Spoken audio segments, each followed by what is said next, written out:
up, baby. Yeah. Time is running out. Number 2. Time is running out. Cuts it back to the middle, to the 10, to the 5, towards the end zone. Touchdown, Missouri.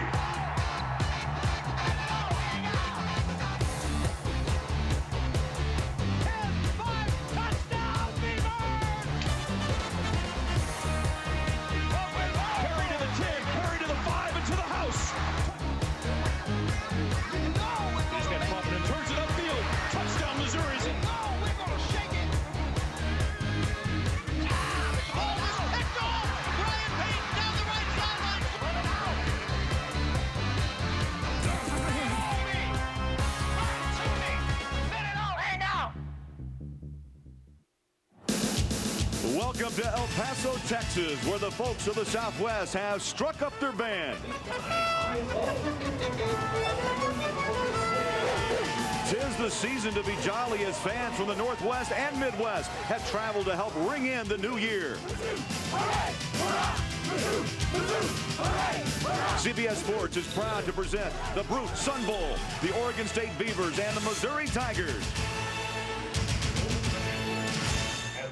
Welcome to El Paso's crown jewel, the Brute Sun Bowl. Glad to have you alongside today here on CBS. I'm Craig Bolerjack, and this game matches red-hot Oregon State from the Pac-10, winners of their last 3, against the 8-4 Missouri titles from the Big 12. Steve Berline joins me now here in El Paso. And hey, Oregon State turned the world upside down back in October with that upset win over USC. They can beat you many, many ways. You hit it exactly on the head, Craig. That USC game back in October, man, put them on the national map, but it was in the middle of an 8-game stretch where they won 7, and they won because of the balance in their offense. Quarterback Matt Moore, running back Evanson Bernard, and wide receiver Sammy Strotter. These are 3 guys that are making plays. But you start with the quarterback, Matt Moore. This is a guy who's been through all kinds of adversity. A tough season last year in 05, a 2-3 start this year, but he's realized he's got playmakers led by number 26, Evanson Bernard, a running back who's on the field every down. He is the most dependable, most reliable weapon on this team, but the guy that scares opposing defenses and coaches the most is right there, number 19,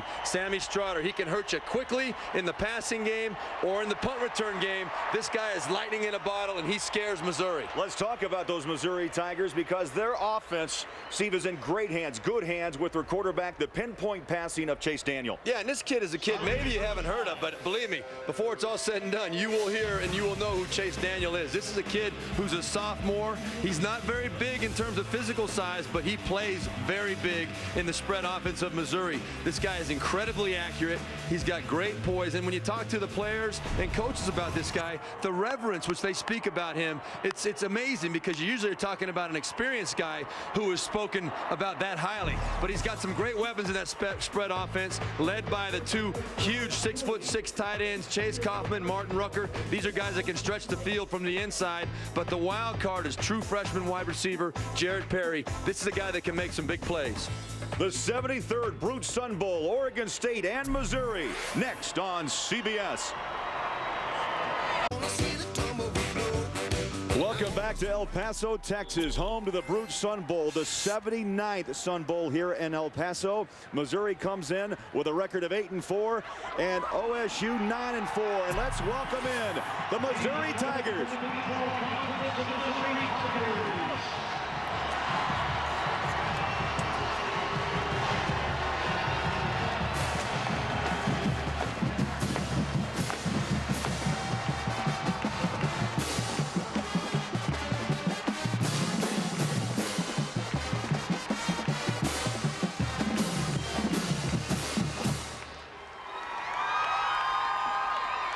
And a big Sun Bowl welcome to 25th ranked Oregon State.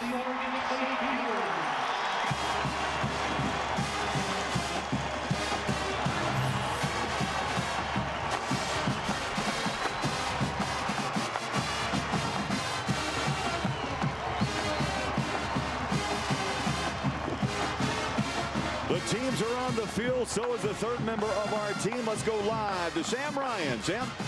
And Craig, the last thing this Missouri team needed before its final game of the year, a stomach flu. It actually hit them last weekend when they first arrived in El Paso, Texas. Made its way through the team. About 35 players affected, several starters included. Adam Speaker at the starting center was feeling it the team's final practice on Wednesday. Well, the coaching staff was so concerned that he was going to pass it to starting quarterback Chase Daniel. They made him wear gloves during that practice. He is feeling much better today, but I am told this morning a couple players on offense did come down with it, including backup guard Ryan Madison. Craig, let's send it back to you. Thank you, Sam, and we are moments away from kickoff. Oregon State and Missouri next on CBS.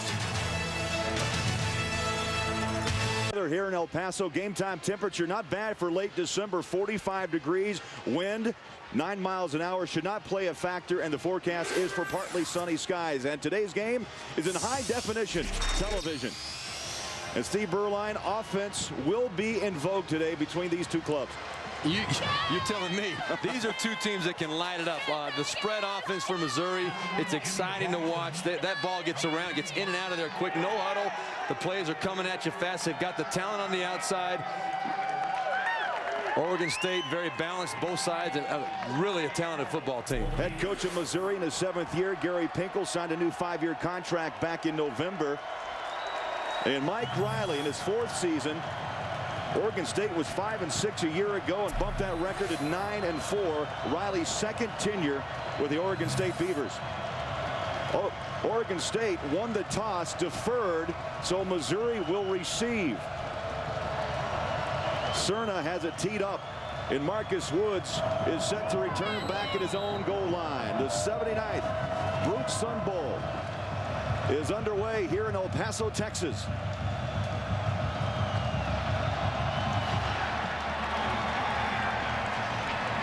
Five yards deep, and Woods will not return. As we look at today's Applebee's starting lineups, Missouri's quarterback Chase Daniel threw for 3,197 yards, a single-season passing record at Mizzou. Up front, Tyler Llewellyn, Mountain on the left side, along with Madison, Speaker, Wyrick, and Klinger. Backs and receivers, 2 tight ends, Rucker and Kaufman, both will play, and both are dangerous. Chase Daniel completing 64% of his passes, and Missouri will spread it with 3 wide receivers far side. Play action, and Daniel throws on the run, a little skip incomplete at the 26-yard line. The intended receiver was Tommy Saunders. And let's set that Oregon State defense. The front line, 2 seniors on the left side, Joe Lemma and Ben Siegert. Linebackers led by Derek Doggett. Owns 4.4 speed. He will cover both sidelines, and the secondary is all about the strong safety, Savvy Piscatelli, a first-team all Pac-10 selection. 2nd down and 10 from the shotgun. Tony Temple, first carry, breaks a tackle, and the pads pop early. Just past the 25, they'll mark Temple out of bounds at the 26-yard line. And Derek Doggett, the junior from San Diego, with that terrific sideline-to-sideline speed with the stop. And you know, Craig, a lot of people think the spread offense, only they can hurt you through the air, but Tony Temple is back there for this reason. If Oregon State starts playing the pass too much, he's going to pop up in there and pick up 7-8 yards a pop just to try and keep that defense honest. A pickup of 4. That brings up 3rd down and 6. Daniel sets up in that pocket, sets up a screen underneath. A little pitch and catch. Chase Kaufman breaks a tackle and still on his feet to the 37-yard line. Kaufman with his 54th reception of the season and a pickup of 39. And what you're going to see a lot of today, Craig, a lot of man-to-man defense out of Oregon State. And what happens, Chase Kaufman starts on the right side, comes all the way across the field. They drop coverage. Nobody picks him up, which is amazing because this guy has got the most catches on the Missouri Tigers offense. He's got over 500 yards receiving. He is one of the best tight ends in the country, and he was scot-free on that play for a big pickup. Only a sophomore on 1st down. Kaufman again.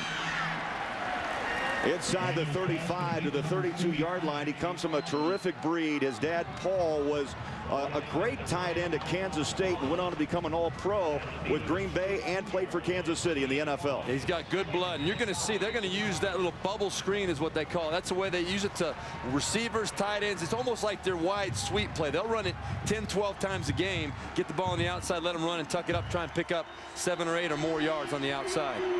Second down and 5. Daniel again from the shotgun. Play action, rolls to his right, sets up, looks for help, throws to the end zone, out of bounds.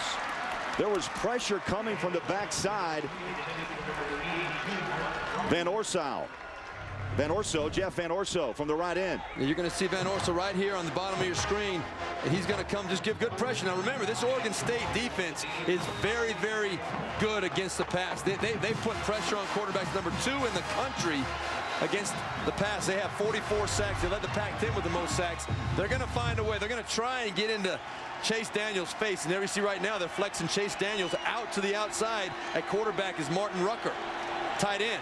Little trickery. Rutger, the junior from St. Joseph, Missouri. He'll tuck and run, trying to turn the corner, and will be close. They mark him out at the 28-yard line. And I was wrong. That was actually wide receiver Jared Perry, number 8 back there, Craig. They can line up anybody. They do a lot of different things to try and throw you off, get you confused a little bit, and then try and pop a big one on you. Right there, Jared Perry, the speedster freshman, true freshman, trying to get him to the outside. And I think Oregon State considered that play a success. They got him hold. Now they got a 4th and short. Big play in the ball game. 4th and 1. 4th downs this year. They were pitching 500. 8 of 16 for Gary Pinkel and the Tigers. Double tight set with Rucker and Kaufman. On 4th and short, the screen underneath and is caught by Saunders, and a first down for the Tigers at the 25-yard line. So Pinkel with an early gamble, and this drive continues. Yeah, and Missouri is known for coming out and starting fast. They have had the ball first in every one of their games this year, and they've scored almost every time they've had the ball. 11 out of the 12 times they've started with the football, they've come away with points. Saunders with his 24th catch. First down at 10, just inside the 25-yard line. For the 3rd time today, Kaufman with the grab inside the 20. They'll mark him at the 17-yard line. Piscatelli, the strong safety, made the tackle after a pickup of 7. And that was a bubble screen again to Chase Kaufman. And just how good is this guy? Well, look at this. 4th in the NCAA in terms of tight end receptions, 9th in yards, 8 touchdowns. They find ways to get the ball to that guy, and you've seen him twice now on that bubble screen. He's big, and when he gets those shoulders square to the line of scrimmage, he's hard to bring down. Daniel hands off. Temple finds a hole, powers his way inside the 10-yard line to the 7. Tony Temple, a junior from Kansas City, Missouri, and once again Piscatelli, who had 70 stops coming into this game with his 2nd tackle of the day. And a good solid run there. You see Monte Wyrick, number 71, leading around the edge. Good job popping it up in there. Now, Mike Riley, head coach for Oregon State, said, I don't care about giving up yards. The key to playing a team like this is not giving up points, creating turnovers. That's what they're interested in, the yards. It's hard to stop this team. Tony Temple cuts back, breaks a tackle at the 10, at the 5. Touchdown, Missouri.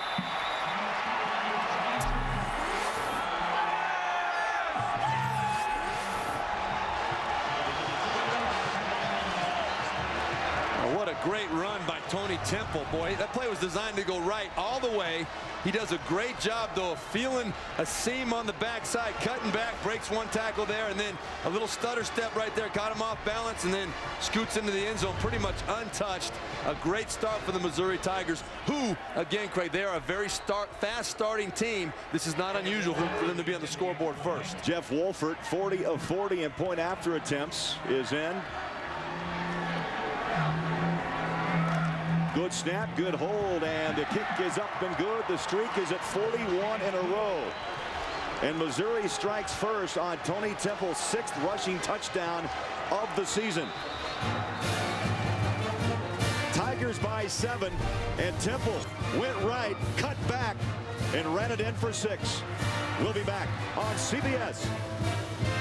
Provide aerial coverage of the bowl game below. Look to the skies for the MetLife Glimpse and Plane as they continue to team up with CBS. And let's take a look now to Home Depot, tools for success. Well, that was a perfect drive for the Missouri Tigers to open the game out. They used a lot of different people, but the big plays came from tight end Chase Kaufman right there coming across, for some reason, uncovered, coming across the field. Nothing special there, but then Tony Temple with 2 big runs right here off the left side. Nothing fancy, just a good, solidly blocked play. Now, right here, a play where Oregon State should have had him for a loss. Right at the end of the play, you see Brandon Hughes, the cornerback. He got tangled up with his feet. Little juke move by Tony Temple. Big touchdown for Missouri. A great run by Tony Temple. And Steve, you mentioned near perfect. I mean, 10 plays, 80 yards, 3.5 minutes off the clock. And the key play was that 32-yard catch by Kaufman. Tony Temple capped it with the 7-yard touchdown run. Right, and the 4th down conversion, 4th and 1. The inside screen pass to Tommy Saunders. That was a big conversion for them as well. Oregon State, they're not going to get frustrated. They've played teams like Hawaii and Oregon who run versions of this spread offense. So they know they're going to have their good times and their bad times during the course of this football game. Adam Crossett kicks away from the 35-yard line. Deep kick, and this one lands 8 yards deep and no return. As we look at Oregon State, the quarterback, Matt Moore, threw for 2,666 yards and 14 touchdowns on the season. That O-line is anchored by the left tackle, Adam Coates. Adam Spear starts today at the left guard in place of the injured Jeremy Perry. In the backs and receivers, Straughter makes the catches, and Bernard simply makes the runs. It's a dangerous Oregon State offense, averaging nearly 27 points a ball game. And they will open with a 3 wide receiver set, down by 7. Up the middle comes Bernard. And a gain of 5 to the 25. Defensively for Missouri, the sack man is Xavier Jackson. On the season with 7 sacks. The linebackers are solid with Christopher Harrington and Bacon. And the 2 big corners for Missouri, 6'2" Dominic Johnson and 6'3" Darnell Terrell. Second down and 5. The quick flip, Moore, incomplete, and let's go above the line. Well, for Oregon State on offense, we talked in the open, it's all about balance. These guys can hurt you passing the ball, running the ball. They've got threats across the board. They thrive on the balance. But Missouri, their focus is to maintain discipline and not give up the big plays. They've got to strangle Sammy Straughter. He's the outside threat, the guy that can hurt you in a hurry, and they've got to make sure that he does not get free for a big play at any point in this ball game. 3rd down and 4 facing Oregon State. Matt Moore under center. From the 25-yard line, pressure. Moore throws. It's caught. And on his feet out of bounds at the 30-yard line is Bernard, the tailback. And Marcus Bacon brought the pressure on Matt Moore. And I think they're signaling 1st down. He just barely got it. And you see the value of Evanson Bernard, the running back right there. This is the guy that never leaves the field. In fact, Coach Riley told us he gets mad when they take him out. He does not get tired. He can run all day. He does not want to come out of the football game. And he can pick up blitz protection. He's great on screen passes, everything out of the backfield. That's what makes him so valuable. Had a great chat with him yesterday. And as you mentioned, do not bring me to the sideline. So Bernard is lined up as the tailback on 1st down and 10. Play action for Moore. Good protection. Now flush. And we'll get back to the line of scrimmage at the 30-yard line. A host of Tigers clawed him down. This definitely was a coverage sack. Matt Moore had plenty of time back there, and you're going to see everybody coming up the field. It's going to be vertical routes by all the receivers coming to a good hard play action.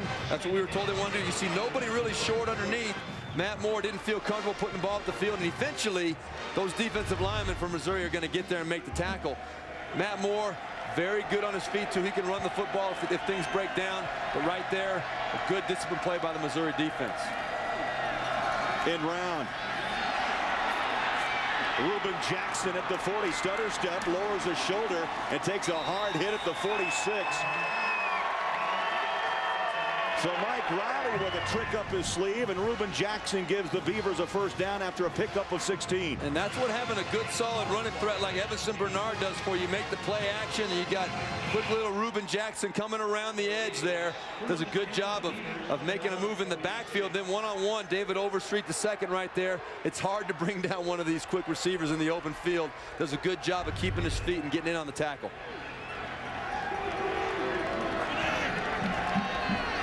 We're heading to the 9-minute mark of the opening quarter.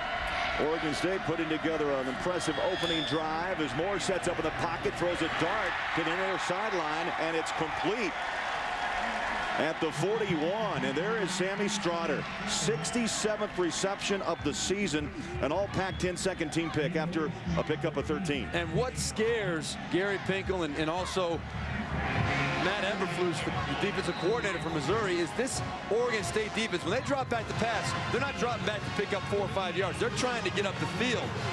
40+% of their passes travel more than 15 yards in the air, and number 19 is usually the recipient of most of those. They're trying to make plays up the field. Over 1,200 yards receiving for Strotter.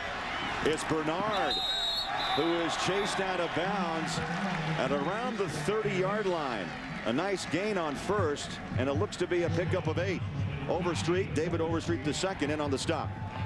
They'll give 9 yards to Bernard. What we're seeing here right now, Craig, is exactly what we thought we'd see. Two very, very, very good offenses. You see the rushing yards per game for the Oregon State Beavers. When they're running the ball well, they got a good chance at winning. You see in their 4 losses, average only 65 yards.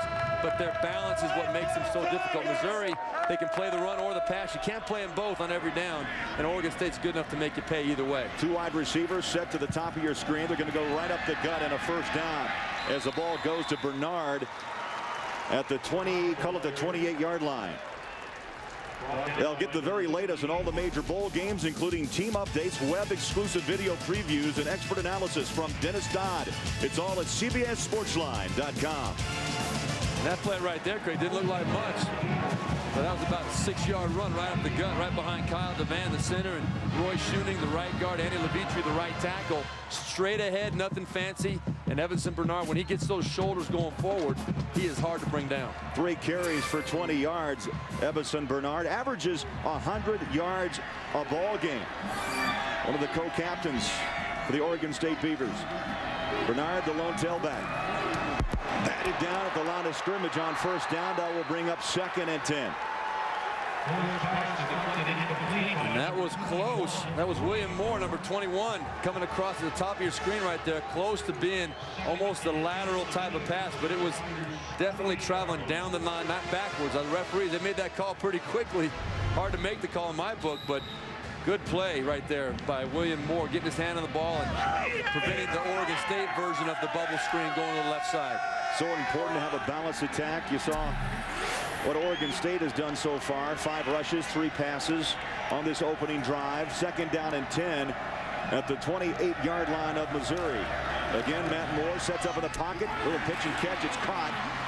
And Strotter with his 2nd grab on this drive. Another first down for the Beavers at the 14-yard line. Well, I guarantee you Darnell Terrell is not going to be wanting to be one-on-one all day long against Sammy Strotter. That's a hard job for anybody to handle right there, and good job making the open field tackle. But when Matt Moore sees Sammy Strotter covered one-on-one, I guarantee you that ball is going over there every single time. A gain of 13. 2 grabs now for Strotter, 27 yards.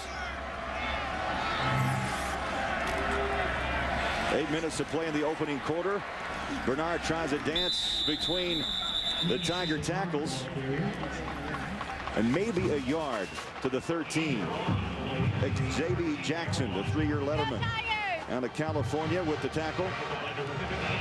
You know, Craig, this Missouri defense, they start out the season 6-0, this team. But their first 6 games, they gave up an average of 72 yards a game, a little over 72. The last 6 games, look at that, 202 yards in their last 6 games. They lost 4 of those last 6. Pretty hard to win a game when you're giving up over 200 yards per game. Matt Moore sets and incomplete. Boy, 2nd time that Missouri's gotten the big paw up. This time, the defensive tackle, Ziggy Hood. Yeah, good job by Ziggy Hood. Right in the middle of your screen, you're going to see coming up right over the center, Kyle DeVant. It was a screen pass, a middle screen being set up for tight end Joe Newton. But Ziggy, he figured out, he saw it coming, made a good job of reacting, getting his hands up, getting those big paws on the ball. And Matt Moore wisely just tries to knock that ball down. Don't let anybody else try and get a hand on that and pop that ball up in the air for an interception. 3rd down and 9. At the 13-yard line, pedaling back, Moore sets up, scrambles, feels pressure, picked up a block, looks to the end zone, slingshots it, touchdown! Strotter! Oh, how about the protection the front line gave Matt Moore? Not only was it great protection, it was a great individual effort by Matt Moore to not get flustered back there. I told you earlier, this guy's very comfortable moving around in the pocket. He can run, he can move around, buy some time, and right there, it just shows how difficult it is to cover a mobile quarterback. I wish I could move like that when I was playing back in the day, but that makes it very difficult for receivers to cover, or to be covered all over the field. Extra point is up and good by Cerna. 13-yard touchdown reception, his 5th touchdown catch of the season. He has 4.4, 40 speed as he breaks off that line. And Steve, Matt Moore was able to, as you mentioned, scrambled, and then finally Strotter got him and helped him out. And there is the touchdown. 7-7 our score. Great instinct by Sammy Strotter, Matt Moore, just playing street ball pretty much right there. And they got a lot to be excited about.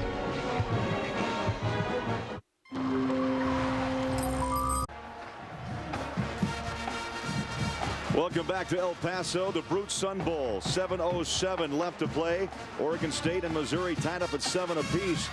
And we saw a 10-play, 80-yard drive to open things up for Missouri, and Oregon State answers 13 plays, 80 yards, just over 4 minutes off the clock. An incredible combination between Matt Moore and Sammy Strotter. Tuesday on the unit. Every mission has one rule: no man left behind. Dennis Haysbert stars in the unit Tuesday after NCIS, only on CBS.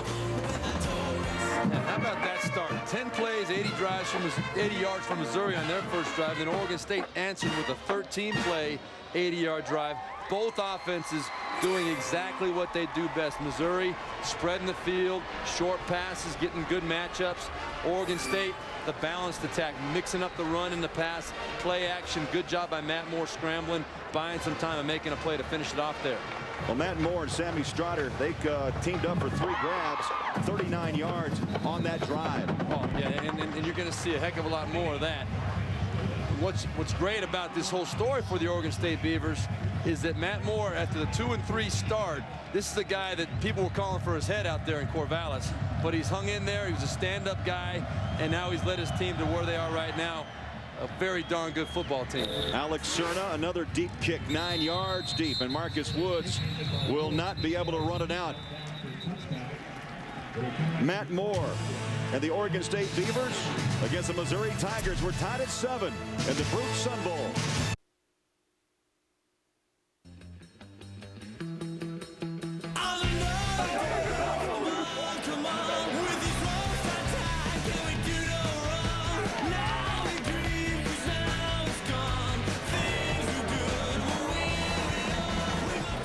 Welcome back. The Brute Sun Bowl, El Paso, Texas, Oregon State 7, Missouri 7. Let's go downstairs and check in with Sam Ryan. And Craig, throughout today's game, you may notice along the 25-yard lines these black, purple, and white ribbons painted, and they are in honor of the late Northwestern coach Randy Walker, who died tragically June 29th of an apparent heart attack. Now, he coached 7 years at Northwestern, including 2 Sun Bowl appearances. The last game he actually coached was here at the Sun Bowl last year, the loss to UCLA. Randy Walker was 52. What a tragic story that is, but a great gesture on behalf of the Sun Bowl to remember and honor a great football coach, very well-respected football coach. So Missouri goes back on offense, tied at 7 with Oregon State, and Chase Daniel has that Tiger offense spread out, goes back up top, and incomplete at the 47. Martin Rucker with a near circus catch on the far sideline. And that shows you right there. That's a 6'6", 250-pound tight end right there, Martin Rucker. This is a guy that can get up the field, inside, outside. And Chase Daniel, if he sees the matchup he wants to see, he's going to give these guys a chance to go up and make a catch. 4 wide receivers, shotgun, handoff. Temple cuts back to the 25, and let's go back above the line. Well, Missouri on offense, it's all about in Chase, we trust. This guy averages over 300 yards a game total offense. He can make plays. You'll see it all day long. But for Oregon State, they've got to shut down the running game whenever they try to run and then attack. What they do best is come blitzing from every angle, pressure up the field. They want to get Chase Daniel thinking about where that pressure is coming from on every play. From the shotgun, movement up front, no flags, and Daniel drops the football, covers up at around the 11-yard line. You know, Craig, I saw that out of practice this week. 4 or 5 times in the same practice, I saw the ball on the ground on these shotgun snaps. Now, they're in the shotgun every single snap. That was just a bad snap to the left. Chase Daniel did a good job getting his left arm out there to knock it down. And right there, Adam Speaker, he's their leader on the offensive line. He should be able to have that down pretty solid. Adam Crossett will punt into a slight breeze and a high hanger at the 49. Strotter, watch out. Stacked up, still on his feet at the 40-yard line, and Oregon State is going to have terrific field position after that boot by Crossett. 7-7 our score, 5:53 to play in the opening quarter in El Paso. 75 Sun Bowl, and then Thurman Thomas. Cowboys 87 Sun Bowl, and the late Derek Thomas, the linebacker, led the Crimson Tide to a victory back in 1988, and Priest Holmes led Texas to a win back in 1994, and the late Pat Tillman. 1997, the Sun Devils pick up a 17-7 win. What will happen today? What a quick start. Oregon State and Missouri tied at 7. And I'll tell you, Oregon State right now, great field position starting at the 40-yard line. The bad snap by Adam Speaker. Chase Daniel knocked it down, but forced Missouri to punt out of their own end zone. Oregon State, also, as we mentioned, a very fast starting football team. They've outscored their opponents this year 115-48 in the first quarter. And it's hard when you get down in the first quarter. It's hard to come back, especially against a team like Oregon State, because they like to come after you when they get that. They like to come up the field and put as much doubt and uncertainty and question in that quarterback's mind as they possibly can. Strotter's punt return at the 40-yard line gives the Beavers terrific field position on their second offensive series here in the opening quarter. Clock running, under 5:20 to play.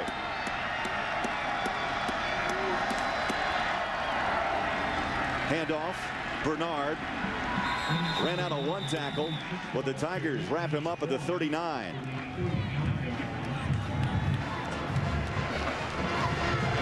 You see Ziggy Hood right there clapping, excited. He knows it's on the big boys up front to shut down that running game, because they don't want to give Matt Moore the looks where he's seeing Sammy Strotter one-on-one on the outside all day long. They've got to be able to shut down the run without bringing the safety up inside to make the tackle. Bernard, the lone tailback, up the middle. He'll kick it outside. Makes a nifty move to the 30 and to the 29-yard line. Bernard with the first down. And how about Oregon State's big wins this season? The Beavers upset the then third-ranked Trojans 33-31 thanks to Jeff Van Orso, who battled down John David Booty's two-point conversion in the game's waning seconds. And then it was Oregon State prevailed in that Civil War 30-28. Ben Seeger blocked the field goal with just 20 ticks left on the clock. What a year it's been.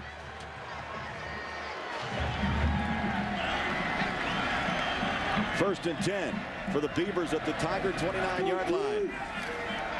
Matt Moore, 5-step drop, nearly had the ball stripped out of his hands. He'll toss it out, caught by Jackson, spins past the 15-yard line.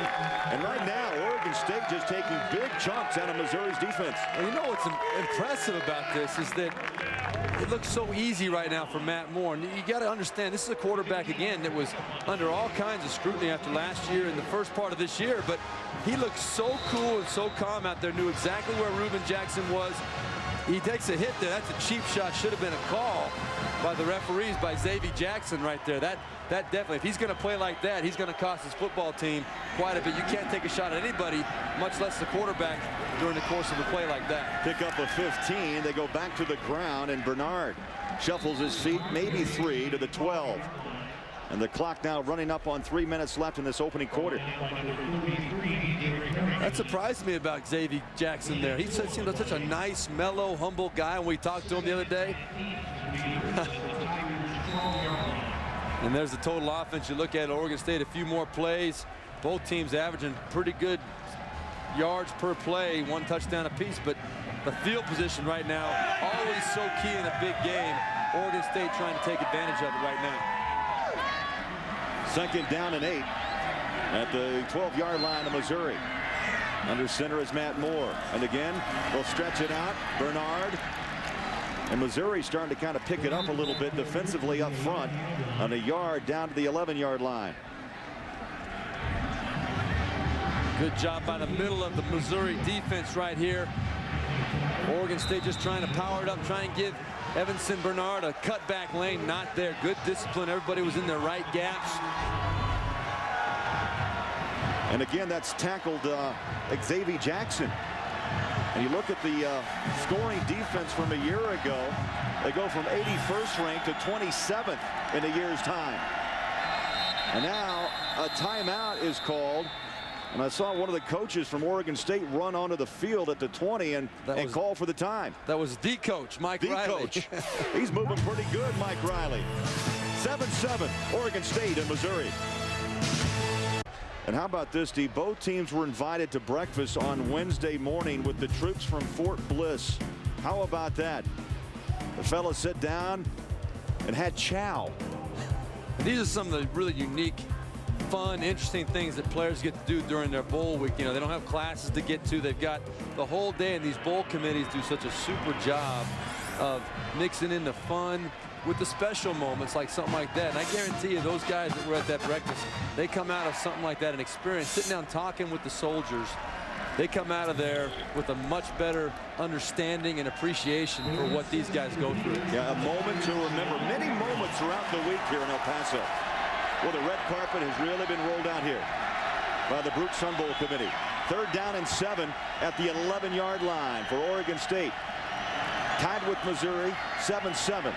Moore goes to the flat, and it's caught inside the 5 at the 4 by Sammy Stroughter. He's everywhere. What a great job by Sammy Stroughter right there. He knew exactly where that 1st down marker was. You'll see Matt Moore, he gets back, he wants to throw it right there. Nope, not there. He's patient. Sammy Stroughter, you see him flash. He felt the hole, knew exactly where that 1st down marker was. Now, he comes up about a half a yard short because he fell forward, didn't quite get enough, but he knew he was right near that marker.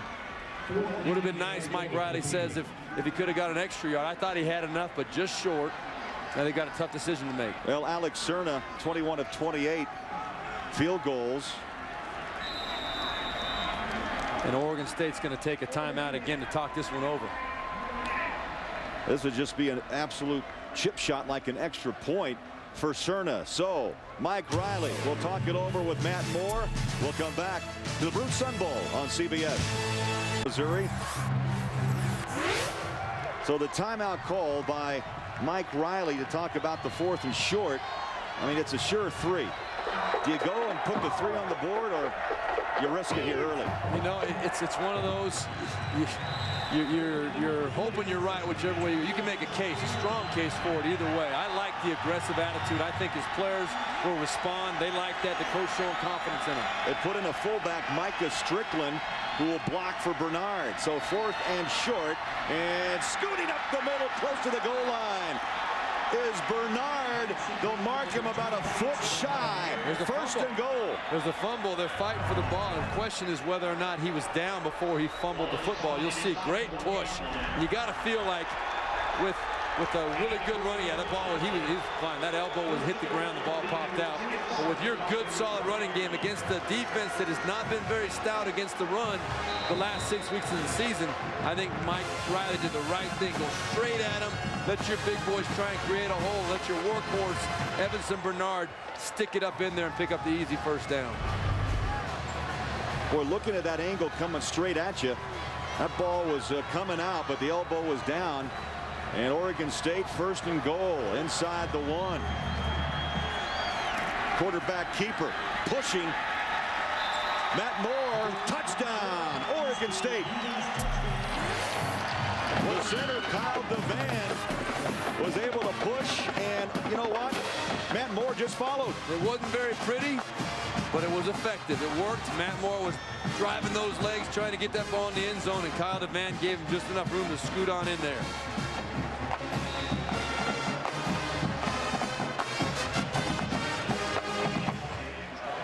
Extra point to come by Cerna.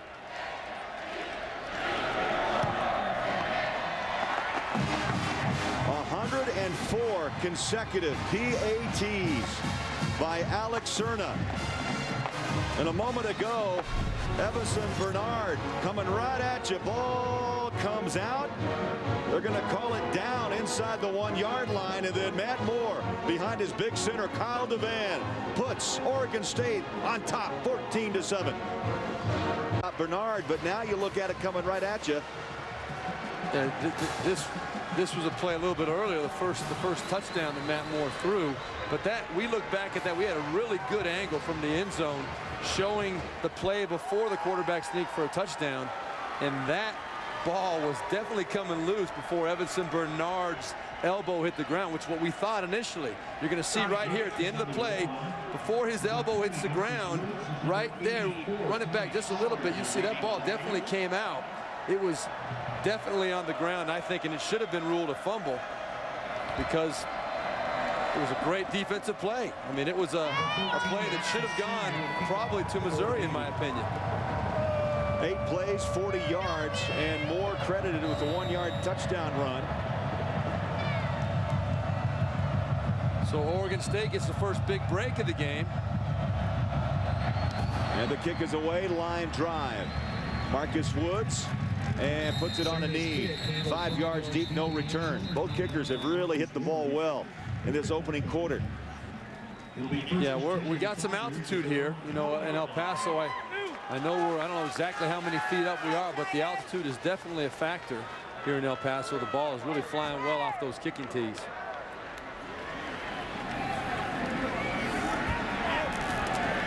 .31 seconds left in the opening quarter. And Oregon State owns the 7-point lead, and Missouri goes back to work. Tony Temple breaks the tackle at the 35, spins his way down to the 38-yard line. Boy, quick as a whip. And Coy Francis, the left corner, makes the tackle after the pickup of 19. 15-6 left in the quarter. How about that run? Boy, quick as can be is Tony Temple. He got that. He saw that seam and tucked it up in there. I don't think we're going to get another playoff before the end of the quarter, but a good start to the drive for the Missouri Tiger offense.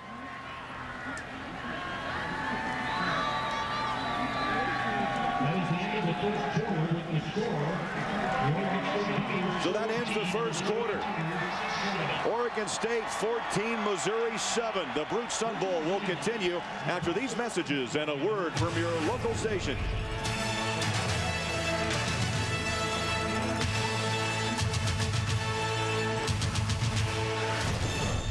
Difficulties with our score and game clock.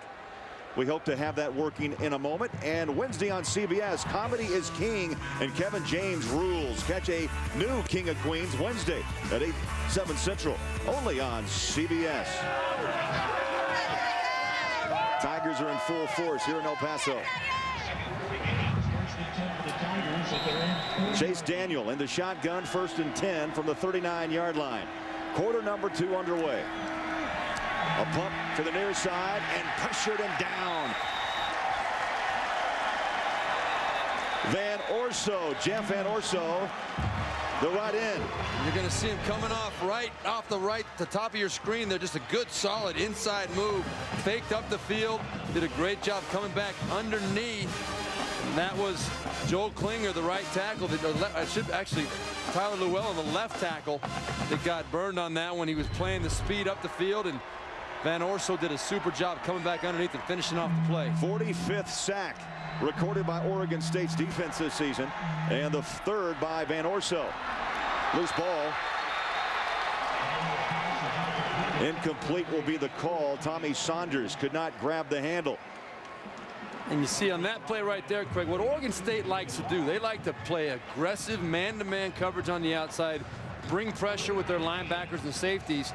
That was not a good man-to-man decision by Chase Daniel right there. He threw it to a man who just ran up 2 or 3 steps, turned around. That's an easy guy to cover. There was not a good place to put that football. Third down, Daniel throws it up and over the middle, incomplete.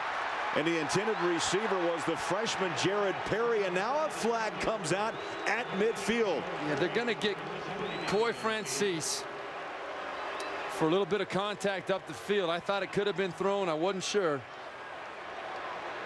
But he was on the back pretty good at Jared Perry.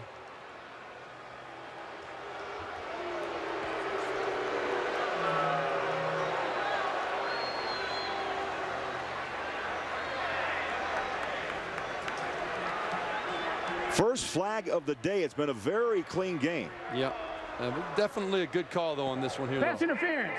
Number 4 on the defense. Penalty is a spot foul. First down. Yeah, you're going to see Coy Francis. He's coming in over the top. You see that right arm right there on the right arm of Jared Perry. Kind of hooked that right arm so he couldn't go up with that hand and pull the ball in. Gary Pinkel, he knows, yep, that's right. They got the one-on-one matchup they wanted. Chase Daniel went to the right guy, and we got Jared Perry at quarterback again right here. Heads near sideline, stacked up and driven back at the 47. Maybe 2. Depends on the spot. You know what teams are doing a lot of? If anybody's seen Arkansas play this year with Darren McFadden, the very, very talented running back, sophomore running back, they've lined him up at quarterback. And now you're seeing teams try and get the ball in their playmaker's hand, line up in the shotgun. You're seeing it in college and the NFL. Carolina Panthers doing it with D'Angelo Williams, running back. But they're trying to get creative with how they can get the ball to their playmakers. Again from the shotgun. Boy, Oregon State staying at home. And absolutely nowhere for Temple to go. Alan Darling, the middle linebacker. Yeah, Jeff Van Orso again on the right side of your screen, coming straight up. He's sitting right there almost like he knew the play was coming. It was Alan Darling. I'm sorry, Craig. You're right there, right in front of me. Super job slipping the block, and Tony Temple tried to get a straight arm in there and get him off of him, but that's a much bigger man. Alan Darling finishing off the play. Real solid defense this drive by the Oregon State Beavers. A loss of 7. That brings up third down and 16. As Daniel stands up, throws the deep ball, single coverage downfield. It's caught. Brad Ekwu from Arlington, Texas, goes 42 yards, and the Tigers move the chains. What a great time for the play, and Chase Daniel did a great job buying time, moving in the pocket a little bit, and Ekwu uncovered down the field right there. Not a very good job at all by Gerard Lawson, number 5, the safety right there. He got caught up watching Chase Daniel, and Ekwu ran right past him. Oregon State and Gerard Lawson lucky that wasn't a touchdown. First and 10 at the 18-yard line of Oregon State. Tigers down by 7 and on the move after that big pass play to Ekwu. Daniel caught, dropped, no gain. I'll bring up second down. I can't get over what Gerard Lawson was doing on that play. It was almost like he was standing in quicksand and let Brad Ekwu run right past him before he realized what was going on. And there wasn't any play action or anything. Chase Daniel was rolling. Lawson should have been giving ground and trying to respect the speed up the field of Ekwu. 4 wide receivers set. 2 near side, 2 at the top of your screen. On second down and 10. Martin Rucker, the tight end, pushes his way down near the 10-yard line. Knocked down by the middle linebacker, Bryant Cornell. And a pickup of 7.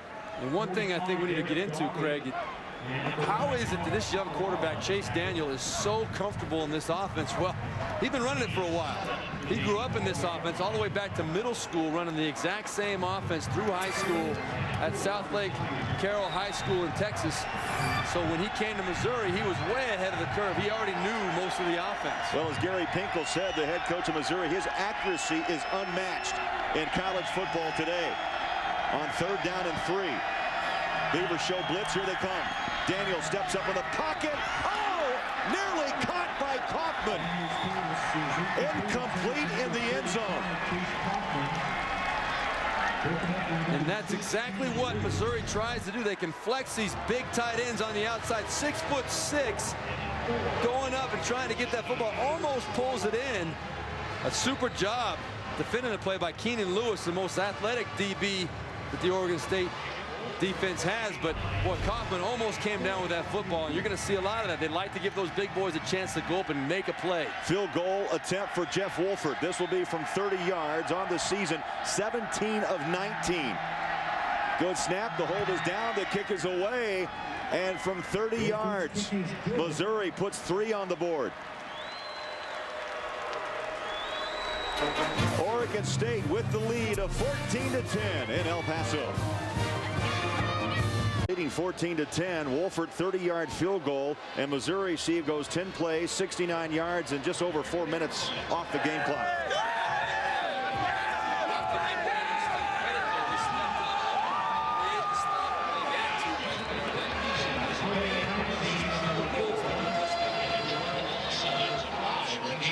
So a 14-10 game, and Adam Crossett will tee it up, and Oregon State awaits.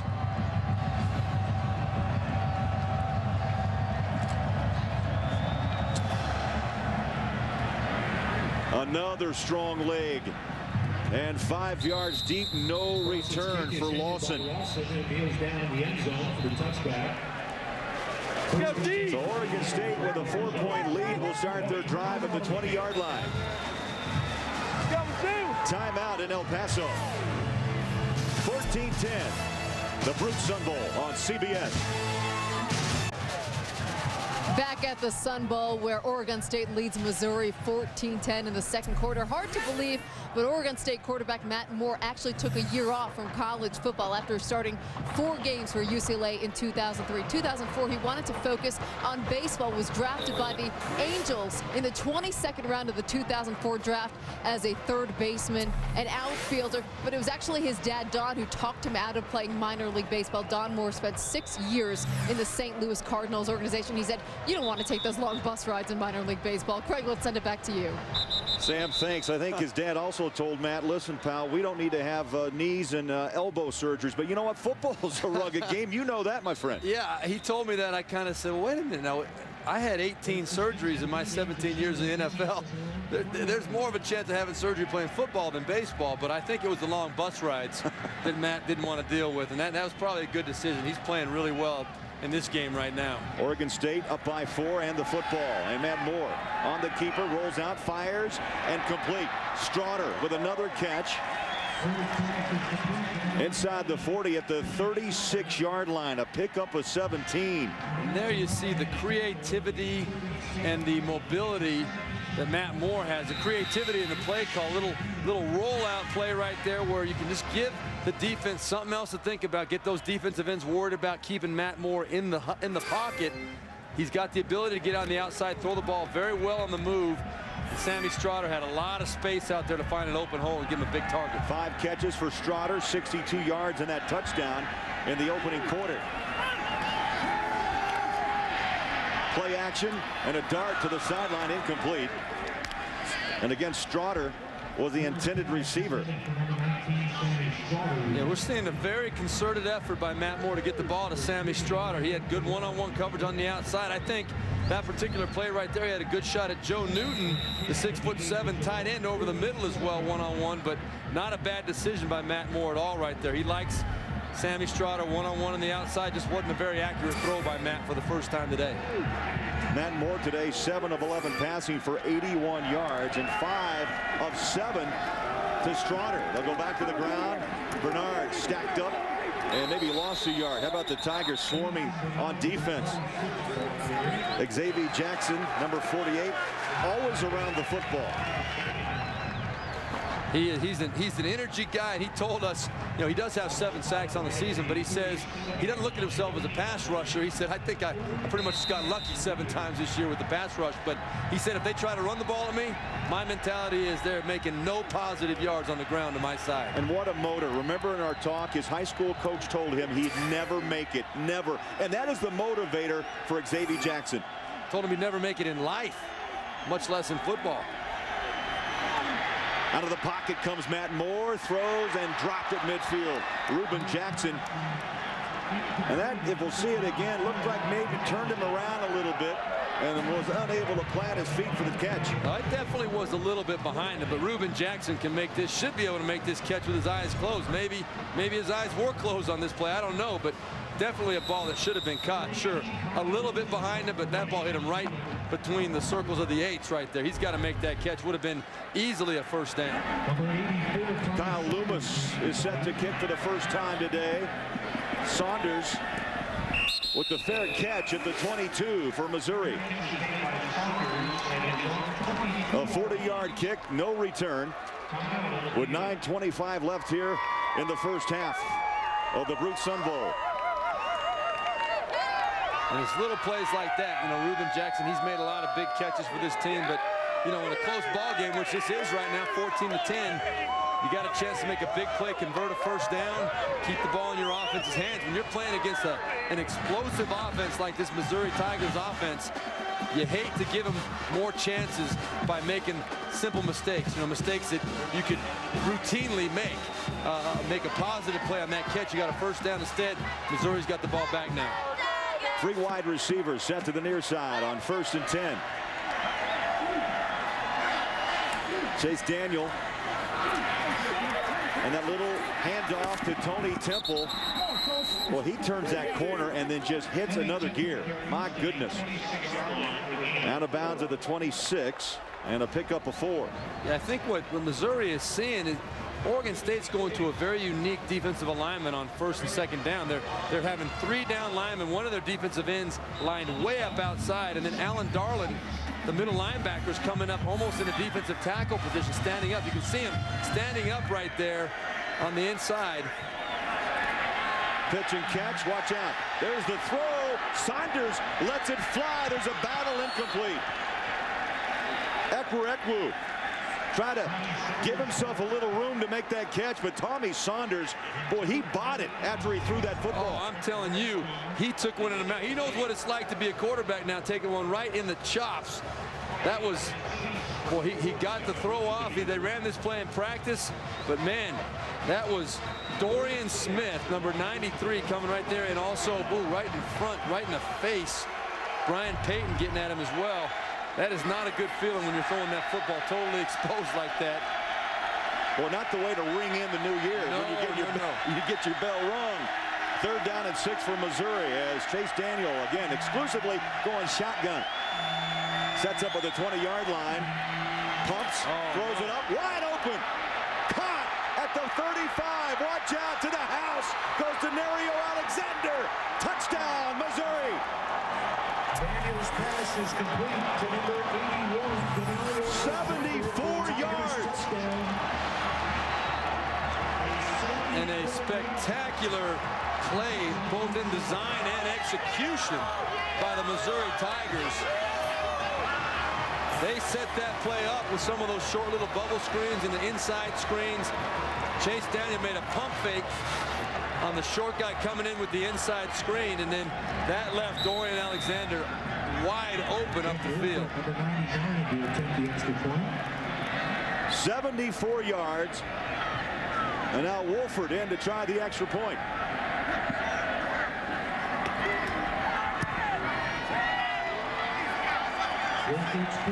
Through the uprights. And Steve, time now to check the playbook presented by the Hartford.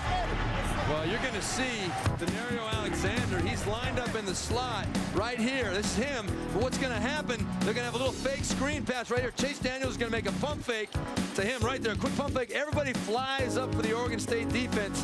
That leaves Denario Alexander wide open up the field. The safeties for Oregon State overreacted.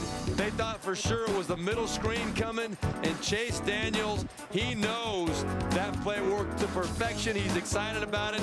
The Missouri Tigers are back in the lead in this ball game. 27 touchdowns thrown by Daniels. And how about Alexander, the freshman from Marlin, Texas, his first Division I touchdown. Well, a good time for it right there, and I think that might have been part of the deal. I think Oregon State probably wasn't too sure who Denario Alexander was, or maybe they didn't respect him very much. And great design in the play. Again, the pump fake on the screen got everybody flying up.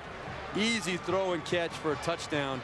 Big play for Missouri. Steve, they know who Alexander is now. Yeah, they know that now. That is very clear in their minds. Well, and what a big target, too. 6'4", 205-pounder. And in high school a year ago at Marlin High School in Marlin, Texas, 49 grabs, 9 touchdowns, and he's a terrific high jumper and a triple jumper over 45 feet. Yeah, there was nobody. He got some speed, too. He got those long strides going. Nobody was going to run him down. He knew what to do with that football when he got on the sideline there.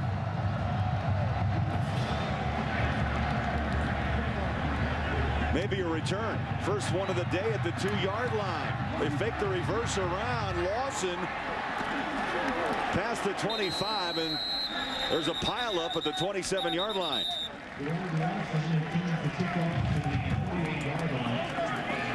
On New Year's Day, two high-octane teams collide when Steve Slayton leads the West Virginia Mountaineers against Calvin Johnson and the Ramblin' Wreck at Georgia Tech in the Toyota Gator Bowl. Number 12 against number 25. How about this shootout in the first half? 17-14, Missouri. Oregon State, 1st and 10 at the 27-yard line. And maybe a yard for Bernard. Well, MetLife is teaming up with CBS to provide today's aerial coverage of all the football action below. A fixed wing aircraft is being used today, so blimps Snoopy 1 and Snoopy 2 can remain in warmer weather. 45 degrees at game time. Expected to warm up about 50. Not bad for late December. I'll tell you what, I'll take this every time. This is a beautiful, clear day. Little cloud cover in the sky, but super day to play some football. 2nd down and 9. Matt Moore pedals back, sets, fires, throws up over the middle, and is caught at the 40-yard line by the tight end, Joe Newton. Newton, an interesting story, Steve. Boy, he's a big target, too, at 6'7", but did not play last year. Had an injury to his left leg in practices in August and had to ride the bench the rest of the way. Yeah, and he is also one of the top tight ends in the country. He was a semifinalist for the Mackey Award, much like Chase Kaufman, the tight end for the Missouri Tigers. But he's a big 6'7", 256-pound guy. Matt Moore, he's got a security blanket in Joe Newton. That was his 100th career catch for Oregon State. 11-yard pickup, 1st and 10. Beavers at the 40-yard line. And boy, Bernard's dancing now has been figured out. Brock Christopher, the stronger Sam linebacker, drops him for a 4-yard loss. Well, you know, Evanson Bernard is a great cutback runner. You'll see number 21 right there coming off the edge. William Moore, he's the safety, blitzing on the backside of that play. He's there to prevent the cutback. Does a super job right there of stacking up Evanson Bernard. You're going to see he wants his read, takes him to the backside, but William Moore and company are sitting right there waiting for him. That was also Brock Christopher, number 34, linebacker, ready to make a play. 2nd down and 13. 5-step, now 7-step drop as Moore pedals. He'll run to the sideline and hurdles out of bounds at the 38-yard line. Darnell Terrell. How about that jump on the far side? Great tackle. There was no indecision on Terrell's part there at all. Matt Moore is a good athlete running with the football, trying to hurdle. I don't think that's his strength. Good job in the open field tackle, keeping Oregon State now in a 3rd and 12 situation. What the Missouri Tigers have to look out for now, though, is Matt Moore is comfortable buying time, trying to free his receivers up the field by moving around that pocket if it isn't there clean for him. 3rd down and 12. With 6:29 left to play in the opening half. Moore pedals back again, pressure. Sidesteps trouble, sets up and throws. Caught inside the 50-yard line. And it's Brandon Powers, the slot receiver, with the grab of 13 yards. And that's what a mobile quarterback does for you. He was pressure early. He was athletic enough to get on the outside, buy some time for Brandon Powers to get across the field. I think Missouri felt like they had the right pressure call. They thought they had the right shot at getting Matt Moore, but he's athletic enough to get it. We now go to Katie Couric for a CBS News special report. Craig, thank you so much. The official state funeral for America's 38th president. Leading 25th ranked Oregon away from the 3rd quarter. Missouri leads Oregon State 17-14. Let's go down to the field. Sam with the head coach of Missouri, Gary Pinkel. All right, and Gary, you come back with the lead and the momentum. What'd you tell them inside to keep up this momentum? Well, I think the first thing we had to do, we got out of some 3rd downs eventually in the 2nd quarter, and we got to be able to do that. You know, they're throwing the ball well, and offensively, we're getting the negative yardage is really hurting us. We're getting ourselves in a lot of long yardage situations. So we kind of work on those things. You know, we're just trying to finish this thing. They're a great football team, and they're good at finishing, and we'll see how good we are. They are moving the ball, but your defense able to get to Matt Moore late. How pleased are you with your defense late in the 2nd quarter? Well, the 2nd quarter, that was huge. We started getting him a little bit and put a little pressure on him and getting out of some 3rd downs, and, you know, then you got a chance. Thanks a lot, Gary. Craig, back to you. Sam, thanks. We now look at our Sonic halftime stats and the rushing yards for the Beavers, 45, and Missouri, 25. You know, the passing yards, nearly 200 yards for Missouri. Time of possession, boy, it's one-sided. Oregon State nearly just over 17 minutes. Yeah, it's one-sided, but you got to remember now, Missouri, when they have the ball, they don't waste a lot of time. They get those plays run quickly. They snap the ball with time left on the play clock. That's very deceiving a lot of times. I think the plays that have been run, I don't think Oregon State's run a lot more plays than the Missouri Tigers. Missouri's made a few big plays, too. The big touchdown to Denario Alexander was a big factor as well. So Missouri is playing they settled into a rhythm offensively. Oregon State has been pretty consistent. Little low at the end of the 1st half, but both offenses moving the ball pretty well at this point. Today's game is brought to you in high-definition television. And what a scene. 50,000 strong today at the Sun Bowl in El Paso. The 79th Sun Bowl. Brought to you by Brute.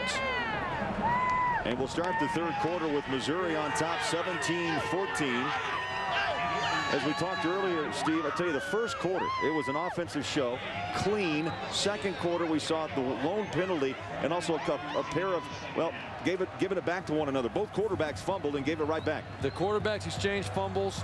That was kind of a wash between those two. Now, the 2nd Oregon State touchdown, remember, there was that controversial fumble, no fumble call. Onside kick. Did it go 10? Missouri claims they have it.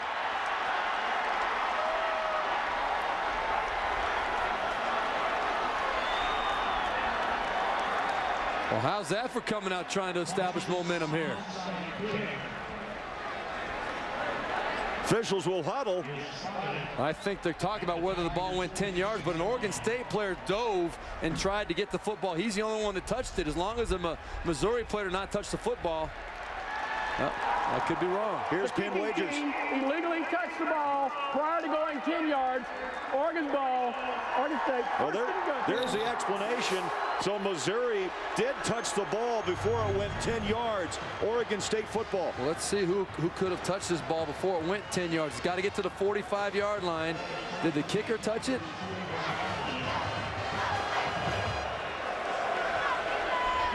You know, boy, I think that it was definitely touched by an Oregon State player before it got to 10 yards. If that's the case, it should not be a penalty against Missouri, even if the ball never traveled 10 yards. If it was touched first by an Oregon State player, that's a live football. So the question is whether or not it was touched by a Missouri player before the Oregon State player jumped in there. I don't think it was. Well, Pinkel went for the big hit to start the 3rd quarter, and Oregon State will start this drive at the 41-yard line, right up the middle, big hole, Bernard, and he is pushed down at the 15. What a start of this third quarter. Oh, Evanson Bernard, he looked like he was waiting all halftime for this play right there. Straight up the gut. No pulling, no anything there. Just straight up the gut. Cut back behind the left cheek of Kyle DeVan, his center. Evanson Bernard was shot out of a cannon on that play and looked like he definitely caught the Missouri defense off guard on that play. 28-yard pickup by Evanson Bernard, the junior from Boca Raton, Florida. So the onside kick doesn't work for Missouri, and now Oregon State knocking on the door to try to retake the lead. Bernard goes outside and is taken down by the collar by Xavier Jackson. He's been very physical on that front line for Missouri this afternoon. He has. He's been a factor and a force the whole game so far, but one thing that's going to come up, I know at some point in this ball game, Gary Pinkel's going to have a gripe on 2 calls so far. We've got the fumble at the end of the touchdown drive by Oregon State, and then that onside kick. He's going to want an explanation as to why that ball was given back to Oregon State. Oregon State trying to capitalize on the big break there on that kickoff. Red zone offense, 2 for 2 today for the Beavers, looking at 2nd down and 8 at the 12-yard line of Missouri. Powers in motion, lines up in the slot. Back goes Matt Moore, sets up and throws, and incomplete behind Brandon Powers, the slot. Yeah, I'm not sure that Matt Moore knew exactly who he was going to. I think he's a little upset right now about what was going on. There was a miscommunication. Reuben Jackson was in the area. You also had Brandon Powers out there. It was kind of thrown right between them. It tells me one of them maybe didn't go exactly where Matt Moore was thinking they were going to go. Dangerous play here now. 3rd and 8 from the 11-yard line. Matt Moore's got to be smart. They're down 3. If it's there, take a shot, but don't force it. You got 3 points. A good shot at 3 points at least. You got Evanson Bernard, your tailback, and he can pop through that hole in a hurry. Back goes Moore, slings it to the end zone. Touchdown! Newton, the tight end. And Matt Moore hobbling.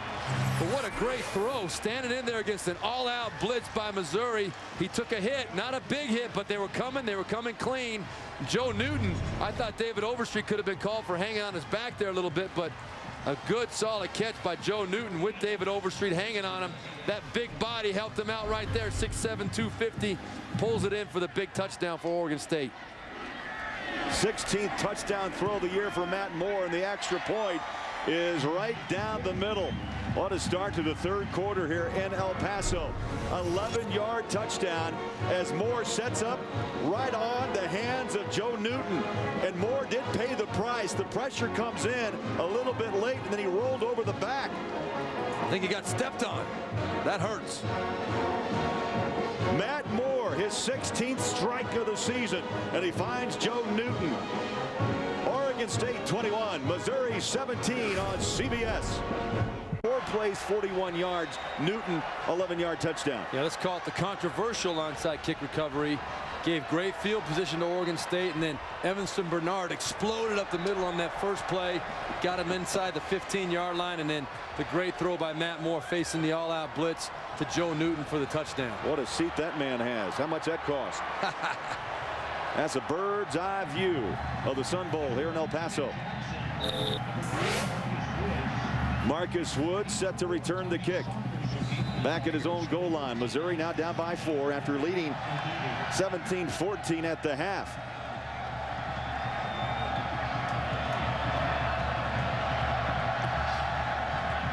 Short. At around the 20-yard line. And the return will take it up to the 27.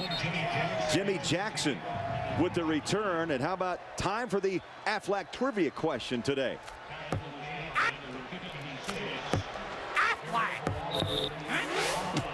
In the 1975 Sun Bowl, the Pitt Panthers set an NCAA Bowl game record by having 3 players on the same team rush for 100 yards. Can you name the 3 players?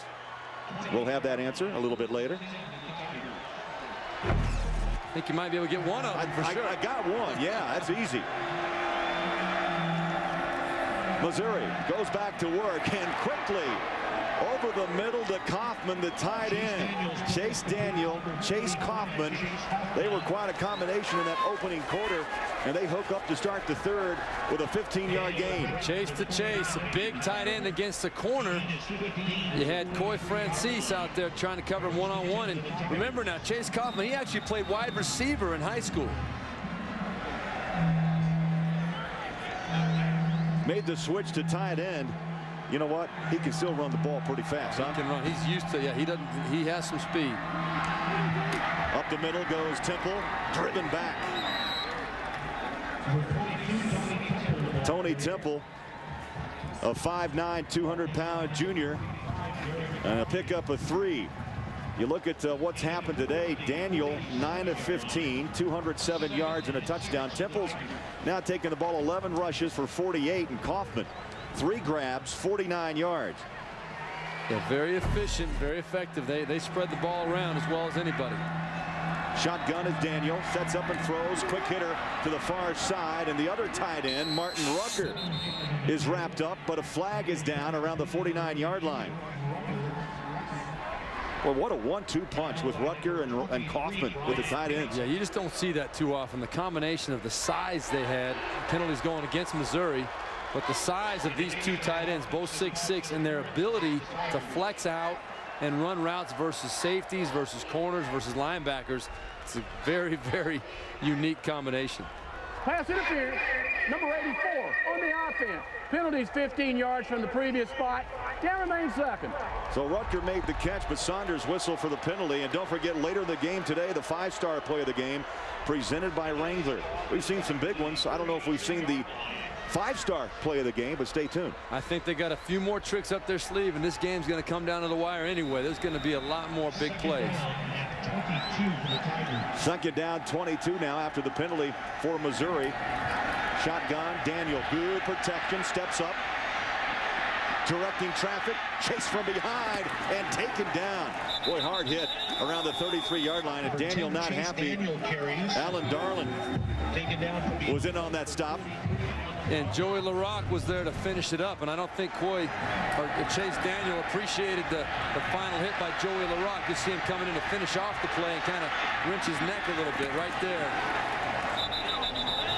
But Chase Daniel's a tough guy, boy. I'll tell you what, he sticks his nose in there. That brings up third down and 20. Daniel wants the deep ball. Throws it deep. Cut! Ekwu. Well, whenever Missouri needs a bail out of trouble, they go to 86. They're getting good matchups on the inside. They got Ekwu lined up on the inside right there, pushing straight up the field, going one-on-one against Brian Payton, and that's just a mismatch right there. You got a safety on a receiver down the field. Chase Daniel said, I'll take that matchup every single time if they're going to give it to me. 2 grabs, 80 yards today for Ekwu. That one was 38. Tigers clawing back, 1st and 10. 11:19 to play, third quarter. At the 29-yard line of Oregon State. Daniel looks like he's changing it up. Steps back in the shotgun, throws it to the flat. It's caught. Kaufman, he'll throw it. Oh, baby! You gotta be kidding! Touchdown! Tommy Saunders!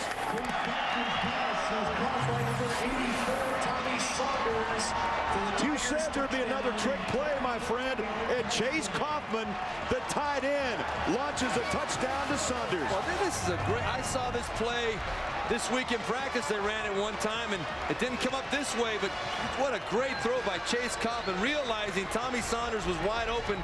In practice, he threw that ball a mile high. It was in the air forever, but right there he saw, if I get the ball to him quickly, it's a touchdown. And great decision by Chase Kaufman. Great call and set up very well by Tommy Saunders on the outside. Wolford will try the point after. Low snap, kick is away. And Wolford punches it through. Second touchdown reception of the season for Tommy Saunders, a former walk-on. What a grab, and how about the throw? Tight end to wide receiver. And you saw it here in the Bruce Sun Bowl on CBS. Kaufman, you betcha. last play, a little trickery, and it turns into 7. Right there is Chase Kaufman. He's going to come backwards because he's got to catch the pass behind Chase Daniel. You're going to see right here, Tommy Saunders is going to go, but hesitate a little bit and then go to the end zone. And Chase Kaufman does a great job of getting the ball to him quickly. Oregon State was reacting to that bubble screen that they've run so many times in the first half. They realized they got to fly to it and make the play. A good time, well-timed call by the coaching staff. Dave Christensen, the offensive coordinator for the Missouri Tigers, to make that play call at that time down in the red zone or down near the end zone. And a great throw by Chase Kaufman to finish it off. Crossett will kick away at the 35-yard line. Boy, we've seen to start the third quarter an onside kick and then a tight end toss for 6 in the end zone to Tommy Saunders.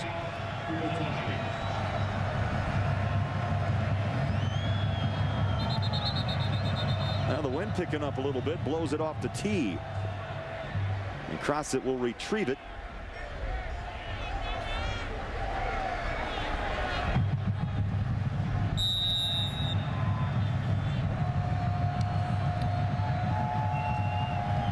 (24-21) Missouri.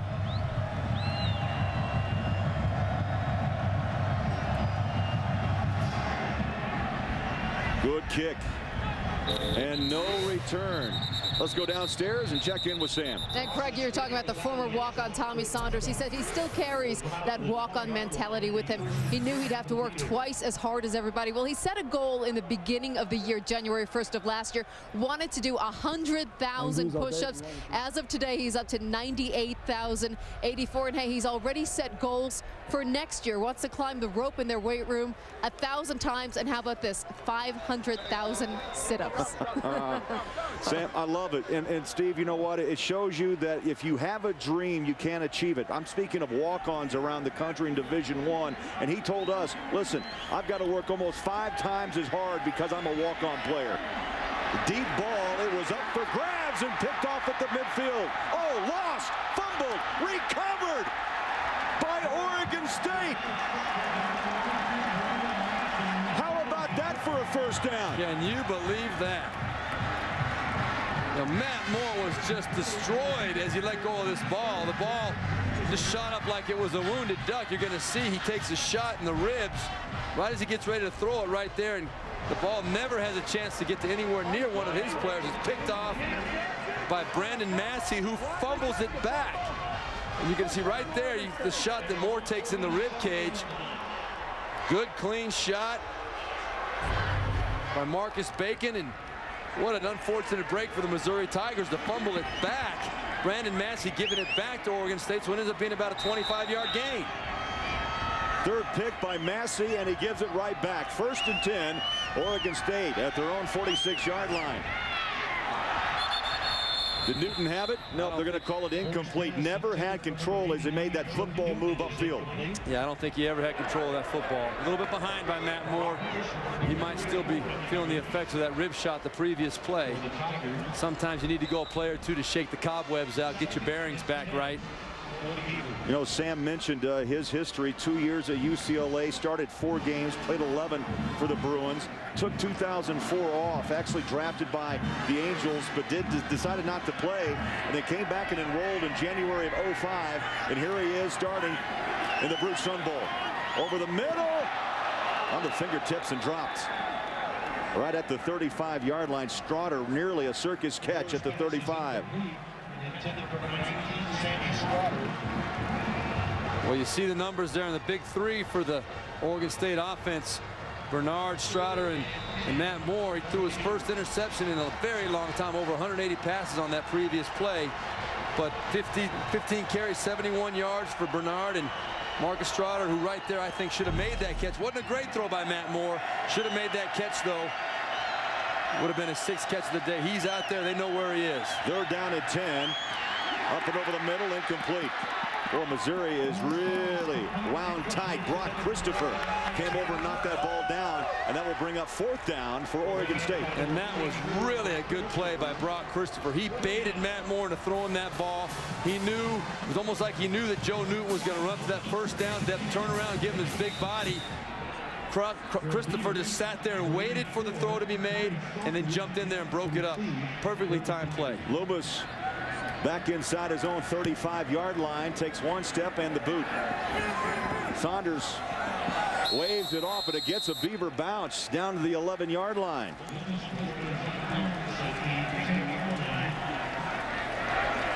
Missouri up by 3. We'll have the football when we come back to the Brute Sun Bowl in El Paso. Question and answer. The 1975 Sun Bowl featured 3 players from the Pittsburgh Panthers who rushed for an NCAA bowl game record of 100 yards each. Who are the 3 players? Well, the first one pretty easy. Tough Tony Dorsett, 142. Elliott Walker went for 123, and Robert Haygood 101. Let's dial back the calendar to that Sun Bowl back in 1975. Pitt taking on Kansas, and there's a guy with a gliding stride. Tough Tony Dorsett. Yeah, he knew what to do with the football. That man was legendary all the way through his career. 33-19 the final. Dorsett, Walker, and Haygood.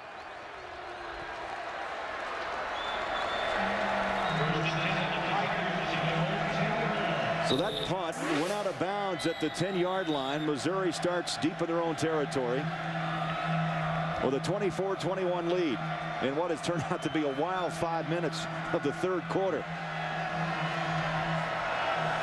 Chase Daniel, shotgun.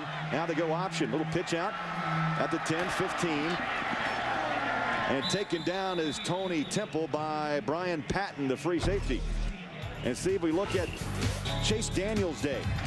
Yeah, he's having a pretty strong day. You know, this kid's only a sophomore. Got to remember that. He's still got a lot of getting better to do. He's rewritten the Missouri-Texas book single season records this year. Throwing the ball up the field, down the field, all he can do it all. He's very comfortable in this offense, seldom makes bad decisions, and he'll make you pay if you make a mistake. Second down and 5, a high snap taken down by Daniel, directing traffic, now tucks and runs, and room do roam out of bounds inside the 30 at the 27-yard line. Chase Daniel, 64% completion rating on the season, as you mentioned, the single season passing record, and all that, Steve, after replacing the legend in Columbia, Brad Smith. Yeah, and did I mention that he can run too? Now, Brad Smith, the legend he replaced, was more of a running quarterback who could throw the ball. Chase Daniel is a throwing quarterback who can run the ball. They're a little bit opposite, but boy, what a great situation Chase Daniel had learning from Brad Smith last year. He said he was in Smith's hip pocket constantly. He couldn't shake him. First and 10 after the run. Now they pitch it out. Other side. Temple stiff arms his way past the 30 and wrestled out of bounds. Savvy Piscatelli. And the sidelines for Missouri calling for a face mask over there near the sideline. Didn't get the call from the referees. But how about this, Craig? Missouri fans did not know what they had in Chase. Now we'll look at this call right there. That's Savvy Piscatelli. You can see, you know, the hand's up there. I don't know if he actually grabs the face mask. He's got his hand right near it. But Chase Daniel in his opening game threw 5 touchdown passes, 340 yards, 23 of 32. They knew who he was after that week. Daniel, deep ball, going man coverage, up for grabs and dropped. Jared Perry, the freshman. And let's go downstairs. Sam has more on Chase Daniel. Yeah, and you're talking about Chase Daniel, and Gary Pinkel has coached a handful of quarterbacks who went on to NFL careers, including Mark Brunell, Chris Chandler, Billy Joe Hobart. But Pinkel said he has never had a guy like Chase Daniel, talking about his accuracy, even called him gifted, guys. And, you know, we talked to Dave Christensen, the offensive coordinator for Missouri. The one thing he said he'd like to see Chase Daniel improve upon is his height. He wishes he were a little bit taller. That's about it. Weaving his way out of traffic. Daniel will tuck and run again. The second run on this series. And he breaks near a first down at the 37-yard line. Chase Daniel says, bring it on. Yeah, you see him when he makes his decision to go. He doesn't think about it. He worries Gary Pinkel and the staff about the way he goes in head first like that. Most quarterbacks, you'll see him slide in there when they get near contact, but he goes in there and tries to fight for those extra yards. And as you know, being a former quarterback, what takes you to that next level? Feet. And he has great ability to move out of the pocket and make something happen. Well, and that's what makes him effective, because he does not have the height to stand back in there and see things seems clearly like a Matt Moore type of quarterback who's 6'4". Chase Daniel's got to find lanes. He's got to move around, try and buy himself a little bit of space to make those throws. Good kick by Crossett. Strotter pedals back and takes the fair catch back at the 18-yard line. 8:05 to play in the third. Missouri leading Oregon State 5-3. National Football League as well. Steven Jackson, 3,625 career rushing yards at Oregon State. And who's next? Will it be Sammy Strotter? Well, I think if you talk to anybody that's played against him or has seen much and knows much about him, they would say yes, sirree. He's only a junior, but what he can do with the punt returns, what he does on the open field, big plays down the field, you know, he is a guy that's going to be playing at the next level. You'll see him playing on Sundays. Don't worry about that. Oregon State with the football down by 3, 7:55 to play, and they go to the ground with Bernard. Well, every time he touches the football, I'll tell you, the level of the volume level in this stadium just peaks. He is dangerous, and you expect big things every time he touches the football. Yeah, you know, he is just waiting for that next opportunity to do something big to help his football team, too. He kind of thrives on it. But on that Sammy Strotter note, remember, he told us the key turning point for him in his thinking of himself as a big play guy was at Media Day this year, when Savvy Piscatelli, the all Pac-10 safety, said Sammy Strotter is going to be the next great wide receiver out of Oregon State. Bernard dropped for a 2-yard loss back at the 23. There was some popping on that play. Oh, yeah. Boy. Well, Strotter also has, Steve, is just blazing speed, runs a 4.47 40. Yeah, he's a good kid, too. Humble, kind of shy almost. And unaffected totally by what he's done and what he's accomplished, but excited about how people are viewing him, and that sure has helped his confidence. 3rd down and 4, 3 wide receivers. Bernard, the lone back. Back goes Matt Moore, steps up, throws up and over the middle, nearly intercepted by Darnell Terrell, who had 7 tackles, very active in that first half of Missouri. Yeah, you know, I'm seeing some things, too, out of Matt Moore that we haven't seen in a while. Just almost a little bit of indecision, and he's thrown a couple passes lately that have not been as accurate as you like, or maybe even a couple of bad reads. That one right there was a very dangerous throw. Very easily could have been intercepted. He's got to get back to his form of the first half in the last 6 ball games of the season, where he's playing and making good decisions. If it's not there, tuck it and run. Loomis with the punt, and Woods waves the fair catch back at the 34-yard line. The fair catch at the 29-yard line, 34.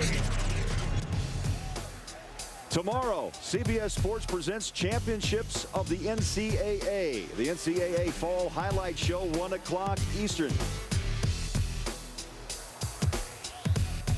The Ultimate Blackjack Tour, also on CBS. Video Game Superstars, LG Action Sports, and the Mobile AMA Supercross Series preview show. Boy, what a day tomorrow. Sports Spectacular on CBS.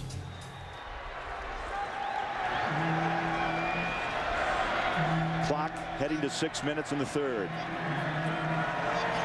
5 wide receivers, 3 to the near side. Daniel shotgun, sets up and throws. And remember, the last time that happened, Coughlin turned and flicked a 29-yard touchdown to Tommy Saunders, and that one went off the hands of Kaufman. You know, Mark Banker, the defensive coordinator for Oregon State, he told us that he is not going to let this spread offense of Missouri dictate to him. They've been burned by it a few times because Missouri has seen the one-on-one matchups this aggressive defense has given him, and Chase Daniel and company have made them pay. But Mark Banker's going to do the same thing he's always done. He's not going to change his philosophy. 2nd down and 10.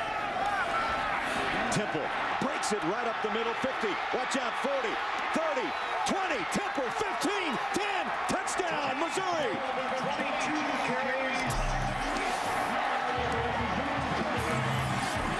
And I'll tell you what, Craig, it always goes back. If you can't stop the run, if you cannot stop the run, you're going to have a long day. And right there, what a great time for Missouri and Gary Pinkel to pop a big run to really take control of this football game. 65 yards. An explosive run by Tony Temple. Yeah, the left side of the offensive line for Missouri Adam Speaker, the center. You had Mike Cook on the left guard, and then Tyler Llewellyn on the left side. They did a great job of popping a seam out there for Tony Temple, and boy, he did the rest. I didn't realize he was that fast in the open field. Jeff Wolfert will try the extra point, and right down the middle. And now Missouri has built a 10-point lead on Oregon State. 31-21, 65-yard run by Tony Temple. And Steve, all you need is just a little creak, a little crack, and that's exactly what he got. That's exactly what he got. You had blocking down by Llewellyn and Cook right there, and then the right guard, Monte Wyrick, comes out and kicks out, and that creates the seam that Tony Temple needs. You see Monte Wyrick coming right there, give him the seam, and they do a super job. The rest is history. Tony Temple got up that seam, and nobody's going to run him down. You had Derek Doggett trying to catch him up there at the end, but Tony Temple said no linebacker's going to run me down. And it's a big touchdown. Missouri up 31-21, now taking control of this football game. Temple ran the first one in of 7 yards. Remember the cutback early, which seems to be a long time ago, to put Missouri up by 7. They now lead by 10 after the 65-yard sprint.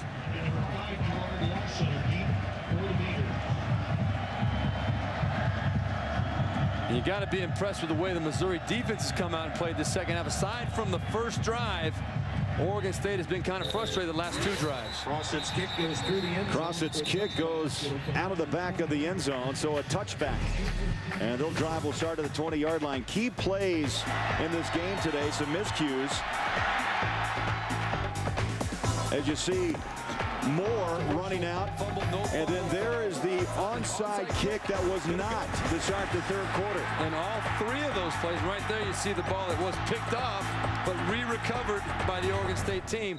All 4 of those plays, all 4 of them went Oregon State's way, and it's still Missouri has a 10-point lead. So had those plays not gone Oregon State's way, we might not have a 10-point ball game. Now Oregon State's got to see if they can capitalize. Matt Moore in the second half. Boy, it's a tale of 2 halves. In this third quarter, 1 of 7. That one throw was a touchdown. Also has been picked off. Right back to the air goes Moore, and he finds his tight end, Vanderveer. And this is no time for panic. We still have over 5 minutes left in the third quarter. We're talking about a 10-point ball game.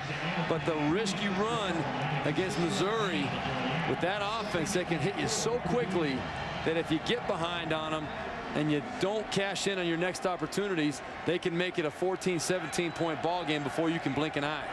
Mike Riley on one sideline, Gary Pinkel on the other. Second down and 4. Moore, 3-step drop over the middle. Simple pitch and catch, and Strotter grabs the football for a first down, knocked down by Marcus Bacon. And looks like Strotter coming up a little lame. Yeah, he took a good shot. Might have twisted an ankle or something as he was going down.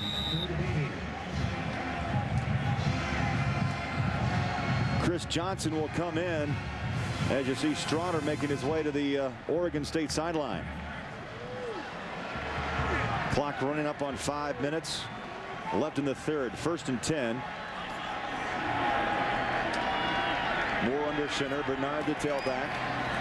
Handoff straight up the middle. Not much this time. And whistle down. Ball was down at the 33.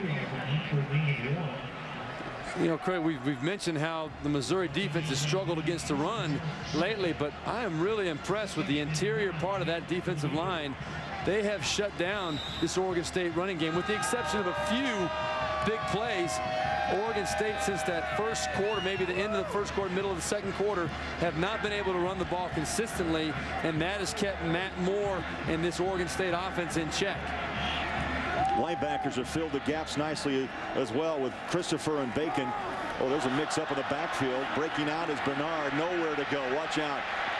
And he's still fighting and takes finally a knee down around the 21. And Matt Moore is hurt.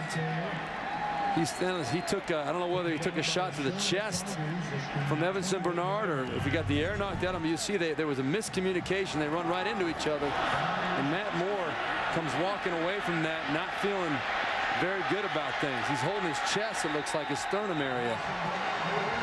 A loss of 12 on that miscue.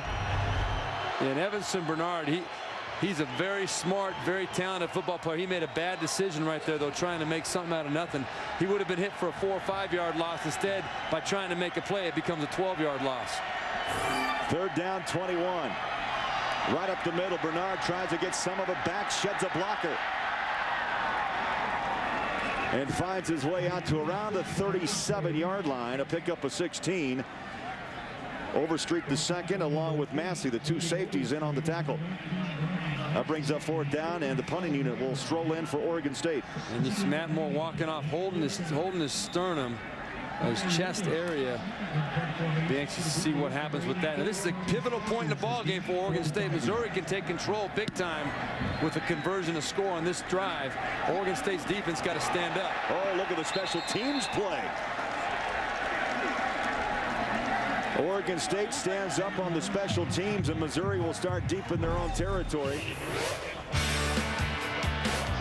And you go back to the Iowa State game, the week 10 of the season for them. That was a touchdown on 4th and goal from the 1-yard line. A touchdown. Chase Daniel scored, and they thought they won the game. A holding call, controversial. The Big 12 came back and admitted the next day it was a bad call, the incorrect call. But the Missouri Tigers lost the game, and it was a huge loss for them. But Gary Pinkel did a very unique thing in how they decided to look at that ball game. As a win. They looked at it as a win. He said, you know what? I did it because I've never questioned a referee in my life. I've never made excuses, but that was the right thing to do because we won that ball game. We made the plays. I had my team believing that we won that ball game. We deserved the win. And darn it, they looked at it as a win, and no matter what anybody says, we believe we won that ball game. And it spilled over in that big win against Kansas, 42-17. Missouri coming back in round. Jared Perry, 20-25, still on his feet, and bounced out of bounds at the 27-yard line. And a little bit of a questionable block. I don't know why a call wasn't made on the outside here. You're going to see right here, there was that clip almost in the back of Derek Doggett. He had a chance to make the play, and you're going to see number 45 stepping up right here to make the tackle, and he gets kind of clipped. And it should have, Joel Klinger right there got away with one, I think. He wasn't inside the tackle box, but no call. Pick up a 7. Daniel forced it over the middle to Kaufman, incomplete. And Coy Francis, the left corner, on coverage. That brings up 3rd down and 3. And this is a huge play for the Oregon State defense. Now they've got to find a way to get Missouri off the field, give their offense a chance to get some rhythm back. You do not want to get them in a situation where they're playing catch up, and they've got to make up 3 scores. Marcus Woods, number 20, has checked in for Missouri on 3rd down and 3. Daniel, pocket collapses, hit from behind, throws it over the middle, incomplete. Boy, dangerous toss at midfield, and that brings up a punting situation for Missouri. Dorian Smith from the left side brought some pressure. He did, and you gotta love Chase Daniel, the way he stands in there and tries to make things happen. But that was you were right on the nose. You hit it right on the nose, Craig. That was a dangerous throwaway. You throw it late, high, and soft down the middle of the field. A lot of times bad things happen. He got away with that one.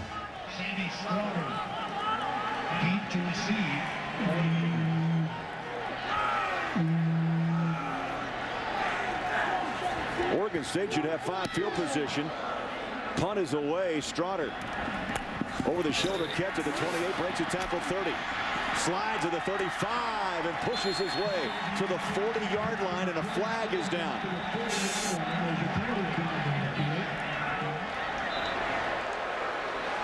Number 82, Mark made tackle.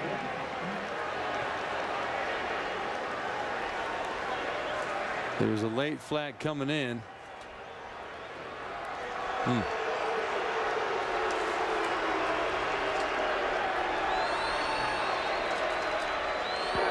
During the return, illegal block in the back.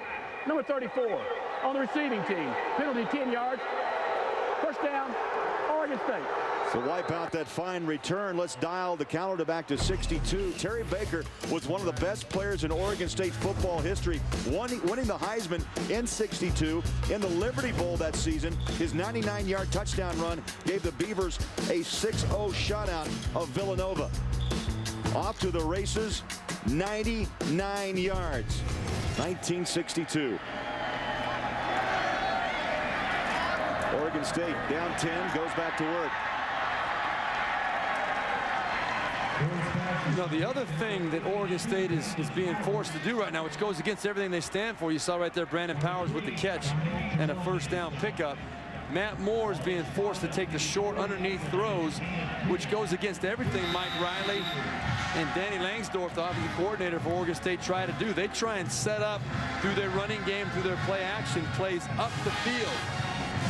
And Matt Moore, he's being patient. Give him credit for that. He's not seeing what he likes up the field, so he's checking down to the shorter guys. Moore pedals back. Good protection. Throws a dart over the middle. Caught. Big yards to come. Chris Johnson. First down, Beavers at the Missouri 30-yard line. A pickup of 30 yards. And look at Matt Moore, really good patience standing there waiting for Chris Johnson to come around the defender. That was Marcus Bacon. He was trying to get around, and a super job by Chris Johnson finishing up the play. He's standing there, he's waiting, ready to release it right on time. Good protection by the front line, keeping guys out of his face. It all translates to a big pickup for Oregon State. Word from the sideline, Moore with a sore right rib cage. He was able to slingshot that for a first down. Pedals back again once more. Over the middle, incomplete. Joe Newton, the tight end. Like to have that one back inside the 20-yard line. Stops the clock with 41 seconds left to play in the third quarter. Yeah, Joe Newton, I think he was slipping a little bit as that ball was coming. He still got to make that catch. Matt Moore put it right on the money, and give Matt Moore credit. You know, to play at this level, to be a successful quarterback at this level and the next, you've got to be able to play with pain. He's showing he can do it right now. Moore had completed 4 straight before that drop by Newton. Second down and 10 for the Beavers at the 29 of Missouri. Stretches it out, handoff. Not much. Maybe a yard, and from the left side, defensive end, Xavier Jackson. He's all over the field, that guy. Terrific game today. Clock running with 21 ticks left in the third.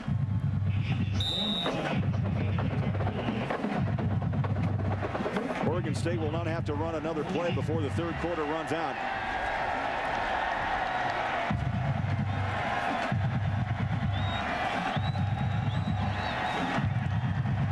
"15 minutes to play in the Brute Sun Bowl." That ends the third quarter. Missouri 31, Oregon State 21. The Brute Sun Bowl will continue after these messages and a word from your local station. You're watching CBS.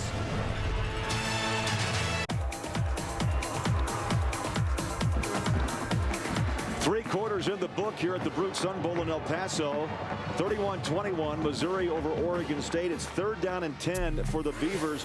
And I'm guessing it's pretty plain to see Oregon State needs points right now. You're exactly right. This is a defining moment, I think, in this ballgame. Now, if they don't make the conversion, it's not over for Oregon State. But I'll tell you, if you get down too many points to this Missouri team in the fourth quarter, it's going to be hard to make up ground. They are a very good football team. They will cash in on their opportunities offensively. 3rd and 9, Matt Moore and this Oregon State offense have got to cash in if they want to keep this game in a situation where they can stay with their offense and stay with their defense, where they don't get into kind of a panic mode trying to score quickly. Well, we've seen big plays all afternoon. We've seen a tight end hit Chase Coffin, hit Tommy Saunders. Tony Temple broke one for 65. We'll see if Oregon State, if it's their turn. 5 of 11 today on third down conversions.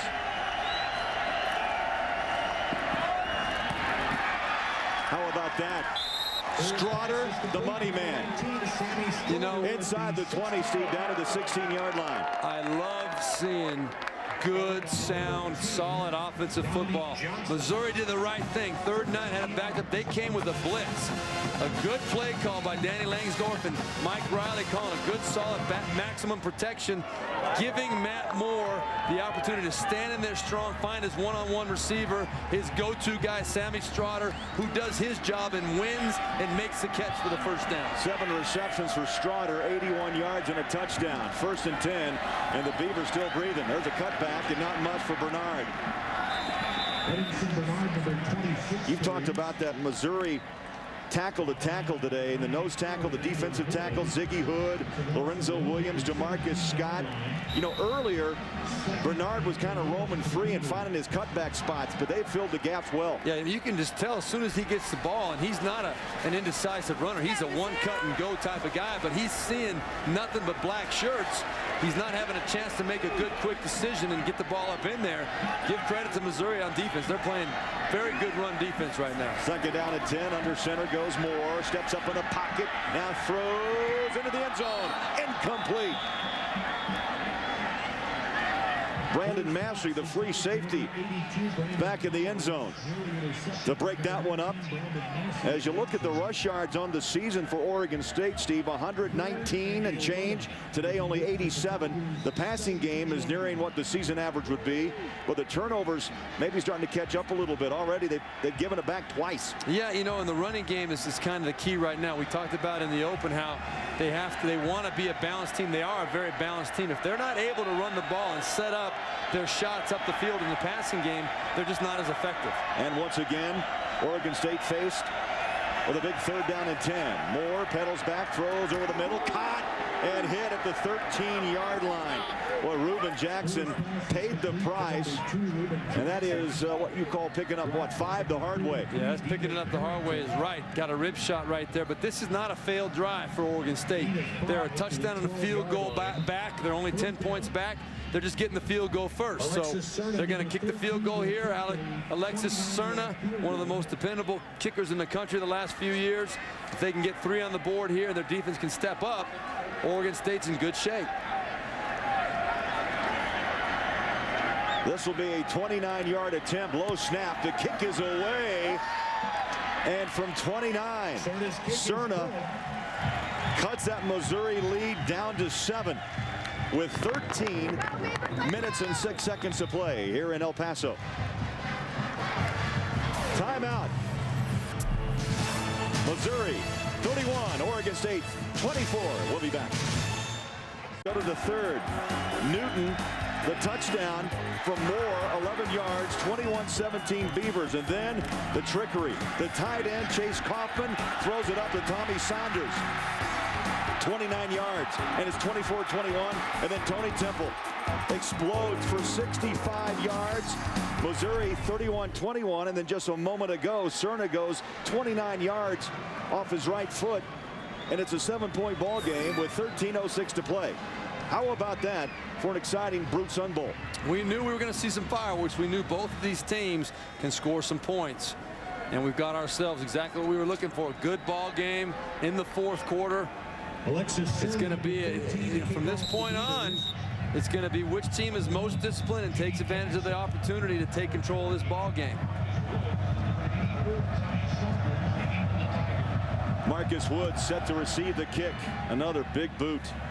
And no return, back line of the end zone. So a touchback, and Missouri will take it to the 20-yard line. Steve, you look at the season compared to today, and Missouri pretty much on track. Yeah, and both teams really are pretty much on track. You know, Oregon State, we talked about their rushing, but they still got another quarter to make up for that. Now, Missouri running the ball very effectively with the big runs by Tony Temple. Chase Daniel, what can you say? He's already thrown for 275 yards. They've got the couple of turnovers, but they're playing their ball game right now, and they're in control. Their defense has done a number on the Oregon State offense. Since about the middle of the 2nd quarter, Oregon State has not been able to move the ball consistently. That's been the difference. Missouri up by 7 with the football. Daniel underneath screen. One tackle is broken by the tight end Rucker, and Martin Rucker goes to the 35-yard line and a pickup of 15. And I'll tell you, it just does not look like much when you flip that little ball, when Chase Daniel flips that little pass there. But you get one of these big 6'6" tight ends rumbling down the field behind a couple of offensive linemen. That's a pretty solid play. I'd like to take my chances at that kind of play as many times as I can. Both wide receivers are in, Rucker and Kaufman. Daniel Chase throws, and it's incomplete, out of bounds, as he threw to the Tiger sideline. And Ben Siegert, big number 97, the defensive tackle, does a good job of getting up the field and forcing Chase Daniel to get rid of the ball. Chase Daniel makes a good decision just throwing it away because Ben Siegert was right there to make the play if he had it. Russell Daniel down. Watch out. Here he goes. Tony Temple. Still on his feet and taken out of bounds. Inside the 20-yard line. What a day for Tony Temple. Well, I guarantee you that this is just not something that Mark Banker, the coordinator for Oregon State, was really worried about being the biggest threat for Oregon State. But it's the old adage, you better be able to tackle and make the plays in the running game. Tony Temple is making him pay all day. He's been making big runs for him. Oregon State has got to find a way to shut down that little number 22 and keep him from making these big plays. 47 yards on that run. 167 on the day with 2 touchdowns. Missouri. Play fake. Daniel pumps, throws, end zone. Touchdown, Kaufman.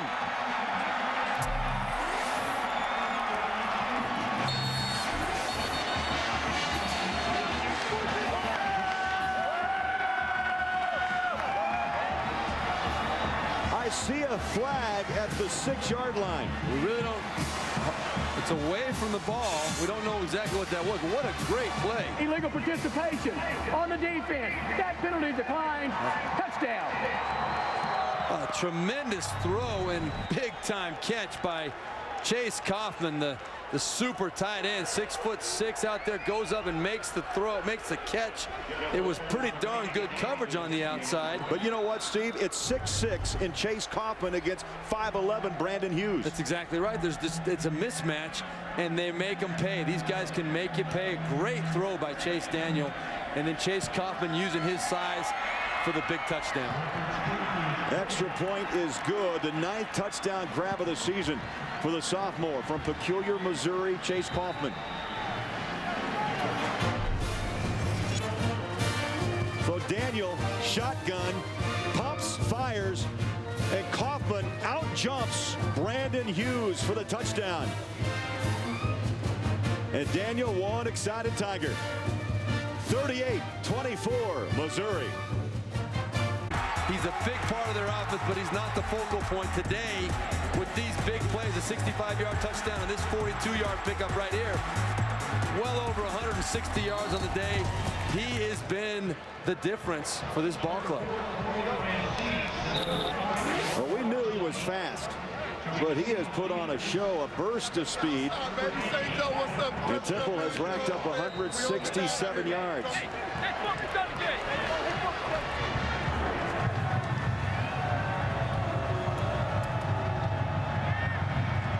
Tigers lead by 14. Well, there's been a few punches thrown. I'm talking about scoring punches, and each time Missouri just has an answer. And now the Tigers will kick away. Short kick at about the 4-yard line. Francis goes into the shadows and knocked out of bounds around the 22-23-yard line. And Steve, it's been a big 3. Daniel, Kaufman, and Temple. Look at the numbers put up this afternoon. Well, you can look at any one of these guys and say that has been the biggest factor in the ball game. But 167 yards rushing right here by Tony Temple. That is something that you really can't account for when you got all these weapons in the passing game and a guy that knows the spread offense so well like Chase Daniel and the big threats in Chase Kaufman and Martin Rucker. You know, you can't stop everybody, and you just assume that Tony Temple is not going to be as big of a factor as he's been today. Big series in front of Oregon State, down by 2 touchdowns.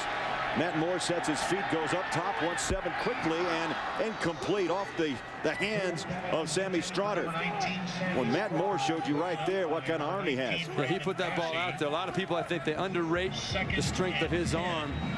Coach Riley said he can make all the throws, and he just hopes that Matt Moore gets a chance to play at the next level. I think he will. Do you realize, Craig, that Tony Temple, we're talking about how great he's done today. He's only broken 100 yards twice this season. He picked a great day to have his third big number game of the season. National television on CBS, and he has ripped up that Oregon State secondary. Set up the screen, over the shoulder catch, Bernard, and he is a game breaker. Takes a shot at the 35-yard line, and that will move the chains. First down after the pickup of 12. Now that's a really good creative way for Oregon State to find and get the ball to Evanson Bernard right there. They're not doing a great job moving the pile, running the football. They're having trouble finding ways to get him the football, get him out there in space. Let these guys come and attack the quarterback, Matt Moore. Let Missouri come after him and find a way to get the ball over the top to Evanson Bernard. Let him get the ball in open field and try and make some plays. 21st first down recorded by the Beavers this afternoon. 1st and 10. Ball right on the 34-yard line. And back to work goes Moore. Sets up in the pocket over the middle. Caught. And that's the tight end, Joe Newton.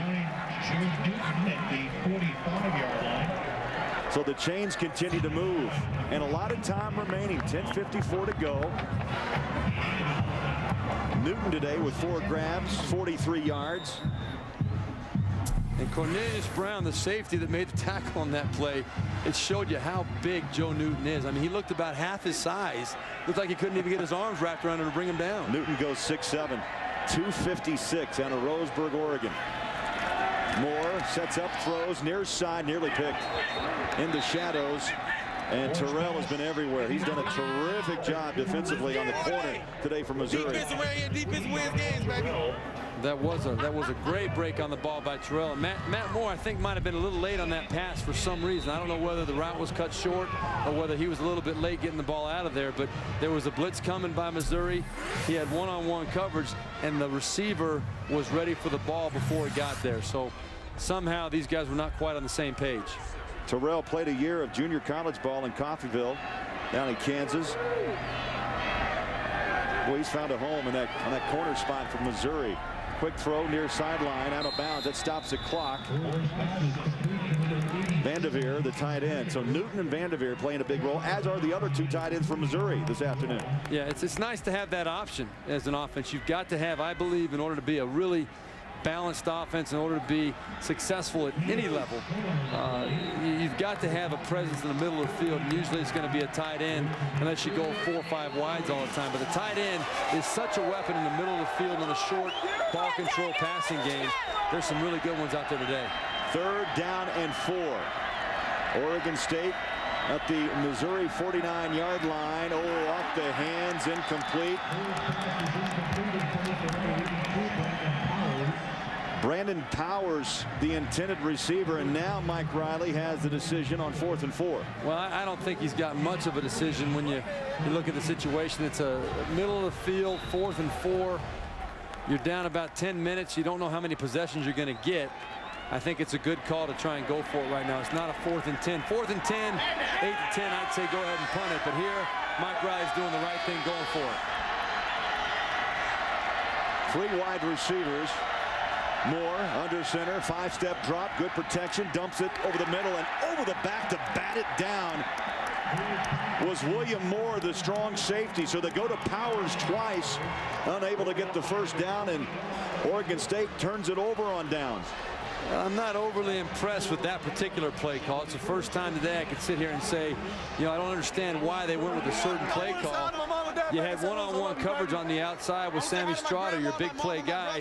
You'd like to at least have an option. If Missouri decides to go man-to-man or give a shot one-on-one, you'd like to be able to go to your money guy.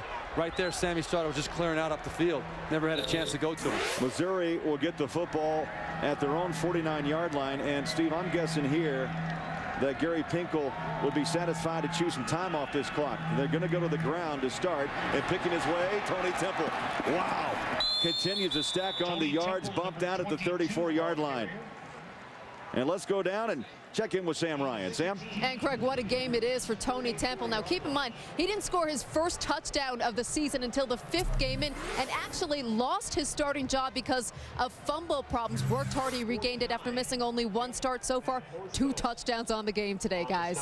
Sam, he's flirting with 200. 16 carries, 185 yards. That time he picked up 18. Shotgun, keeper, Daniel took a pop at the 35 and dropped at the 34-yard line. Now that play will keep the clock running. And you see Chase Daniel making sure, keep that clock moving. Under 10 minutes to play. You know, Sam mentioned that fumbles were what put him in the doghouse before. He had costly fumbles, Tony Temple did, against Texas A&M and Oklahoma. 2 of their 4 losses, and that there's not a better way to get in a coach's doghouse than to put the ball on the ground. And I think Gary Pinkel lost a little confidence in Tony Temple. I bet you he's glad he got it back today.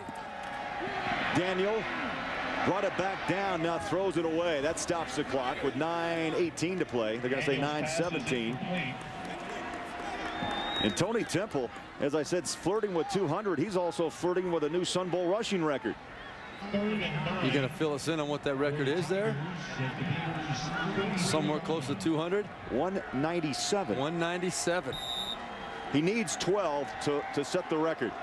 185 on the day, 2 touchdowns. 3rd down and 9. 5 wide receivers in the spread offense of Missouri. Oh, another tough catch off that snap. Daniel in trouble. Drop. Big loss back at the 41-yard line, and it was the man in the middle, Alan Darland. Alan Darland was the one that finished off the play, no doubt about it, but great coverage of the field. You're going to see nobody really open for Chase Daniel to go to, and this Oregon State defensive front pretty aggressive getting after the passer. You can see 3 or 4 guys coming clean, and that's because there was nobody for Chase Daniel to go to down the field. Adam Crossett will punt back at his own 45-yard line. Straughter awaits. Crossett will try to pooch this inside the 10-yard line and really make it tough for Oregon State. Letting that play clock wind down to 2, and he skies it high. That one came off the side of his foot and takes a bounce back, and the Tigers catch a break at the 23-yard line. 8:16 to play. Oregon State down by 14. In a fixed-wing airplane, MetLife provides aerial coverage at about 70 television events a year. Look for the MetLife blips in a town near you. Head coach of Missouri, Gary Pinkel, knows how to play some football at Kent State. Played tight end. The head coach with Don James, and how about the guy on his right, or his left, our right, Jack Lambert, a terrific linebacker, went on to have great stardom with the Pittsburgh Steelers. And Pinkel told us a great story. Back in the day when he started to recruit, he said, hey, guess what? I played for Jack Lambert, and kids would say, my, oh, my. You know what? I'm a linebacker. I think I want to play for you. Well, as time's gone on, he brings that line up. And it's pretty funny because it said now the dads jump up and say, oh, I love Jack Lambert. And the kids go, who are you talking about? Who's that? Yeah, he's kind of decided to back off the Jack Lambert bit. It happens, doesn't it? It just happens. Time moves on. Sure does. New stars emerge. Oregon State with the football down by 2 touchdowns. The throw. And that's just a case of running with before you make the catch. And then Mr. Moore, William Moore, put the hurt on Bernard. Or was it Bernard putting the hurt on Moore? Yeah, I think both of those guys were more concerned about hitting each other than they were about getting that football. Evanson Bernard, I think he felt someone was coming. Just took a little bit casual trying to catch that football. And I think he delivered the better of the 2 shots there. Bernard, who went over 1,200 yards rushing this season, held today just to 83 yards on 22 carries. As we head to the 8-minute mark. 2nd down, 10, Oregon State. Up over the middle. Oh, what a catch. Yeah. Reaching out, Brandon Powers. That is a beauty at the 48 of Missouri, and don't count out Oregon State. A 27-yard pickup. You know, a super throw and catch. Matt Moore doing a great job of trusting that Brandon Powers is going to come across the middle, lays it in there over the top of the linebackers and safeties, and Brandon Powers coming in there, stretching out, selling out over the middle. Toughest thing to do. A lot of guys can't do that, knowing or expecting that they're going to get a hit. Brandon Powers, he's looking at the football. He doesn't know what's coming at him. He's got to have blind faith that quarterback's going to put it in a place where he's not going to get hit. Fresh set of downs for the Beavers, and right up the middle, Bernard has some room, powers his way to the 35-yard line. And I'll tell you what, Brandon Massey took a shot at the end of that play. The safety, number 19, coming up. Evanson Bernard looked like he'd been waiting a long time to run over somebody, and shoot, Massey caught it right there. You're going to see right here at the end, he lowers that shoulder, boom, and still falls forward for about 4 or 5 more yards. Well, that right shoulder really delivered the punch, didn't he? Massey took it. The eyes of Bernard, 1st and 10. Oregon State on the move, down by 14. On the rollout, Matt Moore. Little slingshot. Oh, watch out. Bernard has room and bulls his way down to the 22-yard line. Well, I love this way this kid plays. Bernard is a tough customer. He sure is, and that was kind of a weird play there. It was the same play they tried to run earlier, but the way it was set up, you know, Matt Moore makes the fake to Evanson Bernard, and Bernard slips out in the flat, and Lorenzo Williams, number 99, was standing right beside Evanson Bernard. They both kind of stopped. And then all of a sudden, Matt Moore flips the ball to Evanson Bernard, and Bernard takes off. Lorenzo Williams isn't quick enough to react and stop him. Under 7 minutes to play, Oregon State on the move with a 1st and 10 at the Missouri 22-yard line. To the sideline and out of bounds. That stops the clock. Bernard at the 21, maybe the 22. So 6:38, the clock stops. And what we're seeing here right now, we're seeing a little bit of a bend don't break mentality out of Missouri. I would expect here the next down or two to see some kind of a blitz to try and break up the rhythm of Oregon State. And Oregon State's doing what they're supposed to do. They're not panicking. There's still over 6 minutes left in this ballgame. They know they must score on this drive. Missouri, I think, is going to get a little bit more aggressive as they get closer to the end zone. 2nd down and 8. Here comes a blitz. Moore sets up the screen. Bernard has room. 20, 15. Stutter steps at the 10 and tries to get out of bounds around the 8-yard line. Jamar Smith chased him down from his defensive tackle spot. And sure enough, Missouri comes with the blitz right up the middle. And Mike Riley, Danny Langsdorf have the perfect play called, a screen pass to the left side, set up very, very well. You get the offensive lineman out there in front of your playmaker, Evanson Bernard, and you've got a nice, solid 15, 20-yard pickup. Now you're knocking on the door. They give Bernard 14. 5 catches now for 43 yards, and Oregon State knocking on the door, 1st and goal at the 7-yard line. Moore fakes the handoff, rolls down, and again, pitch, catch, watch out, touchdown! It's Bernard. We saw that play just, what, a minute ago. 3 times in that drive. Wow, he faked the handoff, he flies into the flat, into the sidearm toss. Moore to Bernard for the touchdown. You know what it's got to do with, Craig? It's got to do with the fact that the running game for Oregon State, they've been struggling this second half, and they found something. Mike Riley, Danny Langsdorf have found something they believe is causing problems for Missouri. They're faking that run action and slipping Bernard out into the flat. Matt Moore just throwing the nice, easy throw. It worked 2 of the 3 times they called it that drive. Extra point right down the middle. Boy, stay tuned. 6:02 to play, and it's 38-31 Missouri. That drive was all Evanson Bernard, and the slingshot toss from Moore, and Bernard takes it 7 yards for the touchdown. 38-31 on the touchdown by Bernard, and we'll be back to the Brutes. 5 yards on 16 carries, 4th career game of 100 yards or more. Cerna is set to kick from the 35. You onside it or kick it away? We'll find out. And he kicks away. Deep kick.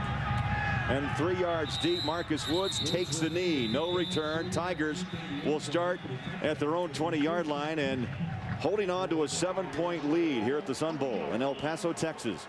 You got to put it on your defense now if you're Oregon State, and offensively, Missouri, they're going against their nature, trying to slow the game down a little bit. but they're still going to have to make some plays because they've got to keep the ball away from Oregon State. Oregon State found some rhythm on that last drive. You don't want to give them a chance to tie the ball game up. You feel a lot more comfortable if your offense can go down and score at least a field goal on this drive. And that stat right there could really play an important factor. Timeouts, 3 apiece. Right. Missouri by 7. You cannot afford just to play conservative football. Chase Daniel hands it off. And Temple is smothered. 1, 2, 3, 4, 5. Oregon State Beavers. As you look at the comparison quarterbacks today, Moore and Daniel. Yeah, you know, Moore, he started out the second half 1 of 7, but he's 14 of his last 21 in the second half for 160 yards. Chase Daniel's been very solid all day. Not high percentage, 12 of 24, but he's made a lot of big plays up the field. That's been the difference for them offensively, throwing the ball. Second down and 12. Temple cuts it back up the middle and lowers his pads past the 25. They'll mark him down at the 26. What a good run by Tony Temple, making his decision, just pounding it up in there. You know, Oregon, if I'm Oregon State on defense right now, though, I say number 22 has killed us all day. Let's see how comfortable Chase Daniel, your young quarterback, is standing in there with the game on the line, making these throws. Do not let number 22 beat us anymore. Well, this could be the game right here. 3rd down and 4. Missouri with the football. Man-to-man defense, 0 safeties deep, cover 0. High snap, Daniel throws, it's caught. Martin Rucker, the tight end, it carries a couple of Beavers down to the 40-yard line. 1st down, Missouri. You had exactly what you're looking for if you're Missouri. Oregon State coming with the all-out blitz. You got your big man Martin Rucker out there on the outside. You got enough time to get him the football, and you get him running forward. Squared up again, the safety Al Afalava. All he can do is catch him and go for the ride for about 3 or 4 yards because he's outweighed by about 40 pounds. Afalava rode him down finally at the 39, 1st and 10 with 3:50 to play, clock running. Temple gets the ball. He'll turn the corner at the 40.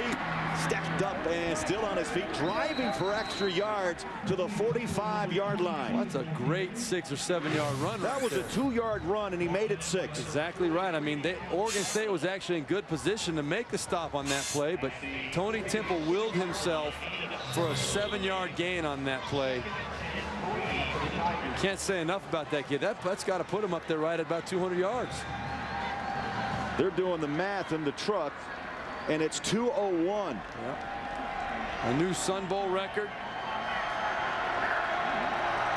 As we head Chase to the Daniel 3-minute mark. outside down here at the bottom. That's Martin Rucker in the gun. Boy, high snap. Rucker able to pick it out of the sky and finds his way to the 45-yard line. You know, it was funny this week. I saw them do this in practice 2 or 3 times, Craig, and they were running. We asked him about it in our meeting, and he didn't know whether he could admit it was going to happen or he didn't want to tip me off to tip us off. It was funny because you come back and say, listen, we've seen it in practice. I was there. Yeah. I saw you run in practice. You can't deny it or act like it's not going to happen. So, you know, these kids are scared that if they tell us something, we might go and tell the other team, but that was a good time for that call. A good, solid run. 1st down. Great athletic play. Use your players. Let them use their abilities to make plays. 4 wide receivers. Top of the screen, but the handoff goes to Temple and wrestled down. Back at the 50-yard line, but Temple, most important for Missouri, the clock continues to run. Did a good job getting down. No, they stopped it. Did they stop the clock?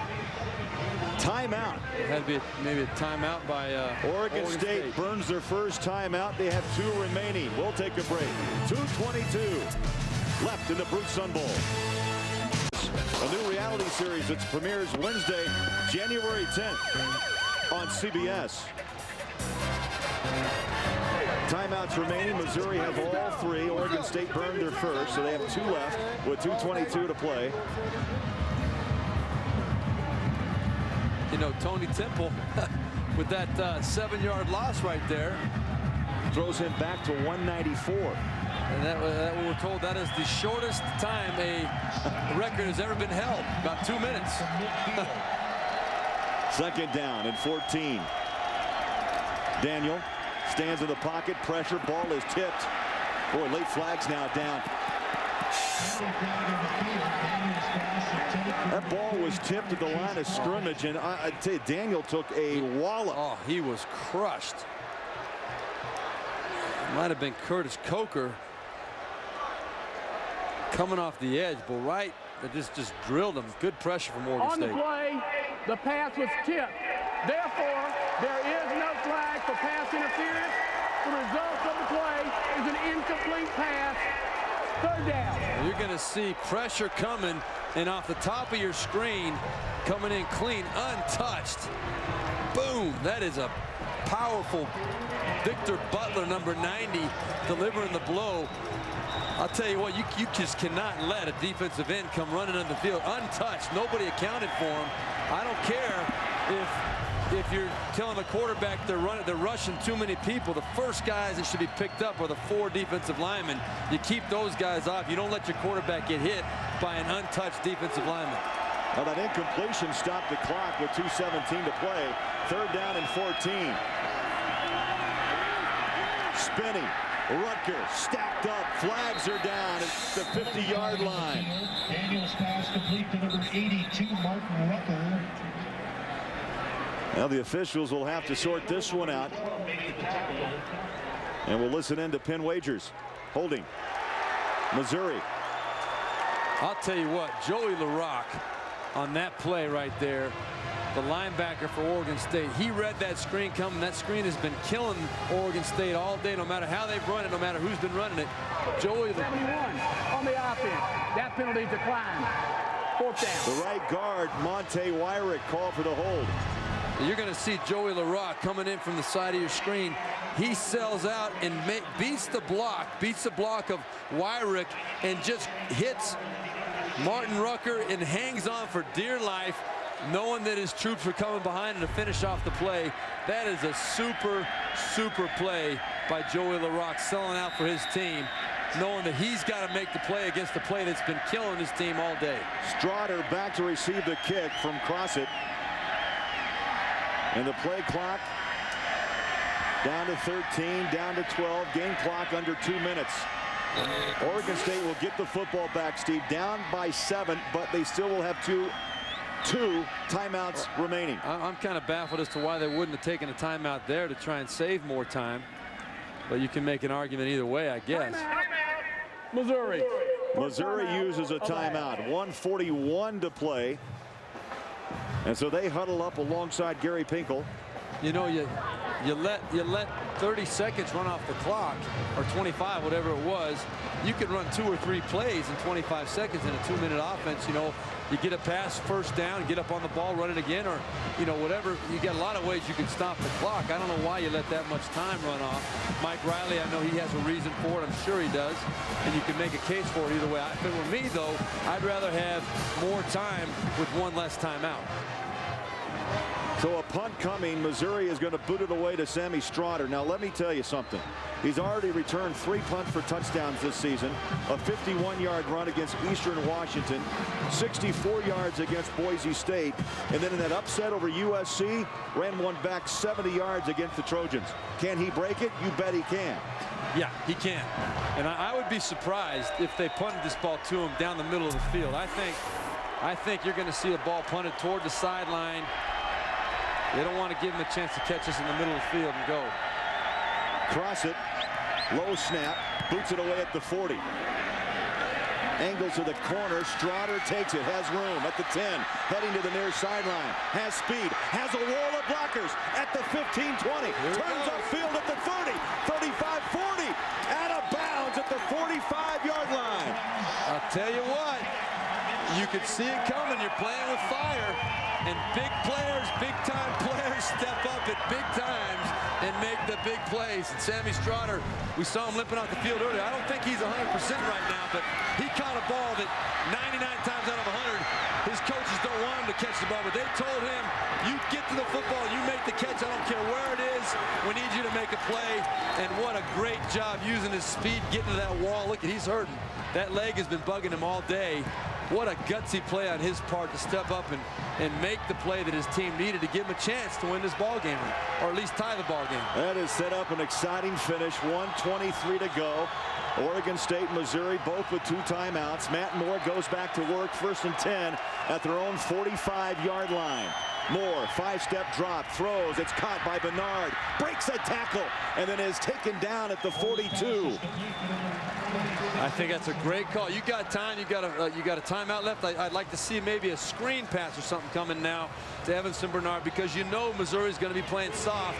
They're in great field position already. Find a way to get the ball to that guy's hands. First down after the pickup of 11. Now the clock starts back up. 1:06 to play. Another slip screen and incomplete. Look at Bernard. He's laying on the deck saying, hey, where's the flag? Lorenzo Williams put me on my back. I like the call. It was a screen pass, but boy, give Lorenzo Williams credit for reading it, sniffing it out, and making the play. But yeah, he was on him a little bit early, but not enough to draw the flag. He timed it pretty well. Yeah, I'll tell you, that was just a good read on his part. A good knowledge of the situation. You know, these defensive players are well schooled. They're told in these different situations what to look for as well. Good job by Lorenzo Williams. Stops the clock. 1:01 to play in the 4th. Oregon State down by a touchdown. Moore sets up at the 50. Over the middle, nearly intercepted. And it was William Moore, the strong safety. That, my friend Craig, was a really bad decision. Really bad decision. You know, I know what Matt Moore's doing. He's trying to make a play, but it was only 2nd down. You still got time on the clock. And 2 timeouts. Yeah, you sure don't want to end the game on a play like that when you don't have to. When you don't have to just throw it up and hope something good happens. 56 seconds. 3rd down and 10. 5 wide receivers on the field for Oregon State. Moore pedals back, looks, throws. It's caught around the shoe tops at the 35-yard line by Bernard. And that will force Mike Riley to use a timeout to pick up a 7. And it's now 4th down and 3. And maybe that's why Mike Riley was saving that extra timeout. Now maybe we know. He knew he was going to have a big 4th down decision to make at some point maybe. And he got 4th and 3. He has the comfort of knowing now if they get this 1st down conversion that he still does have 1 timeout in his pocket. Then he can stop the clock. And Steve, you remember there was another series late in the 3rd quarter, or was it early 4th, where Brandon Powers twice they tried to throw over the middle, and Missouri's defense batted that ball down, and that forced Oregon State to punt the ball. Exactly right. You wonder what the strategy is here. Well, you've got to go. You've got to find a way to get the ball to your playmaker. Give your playmakers a chance to make a play here with the game on the line.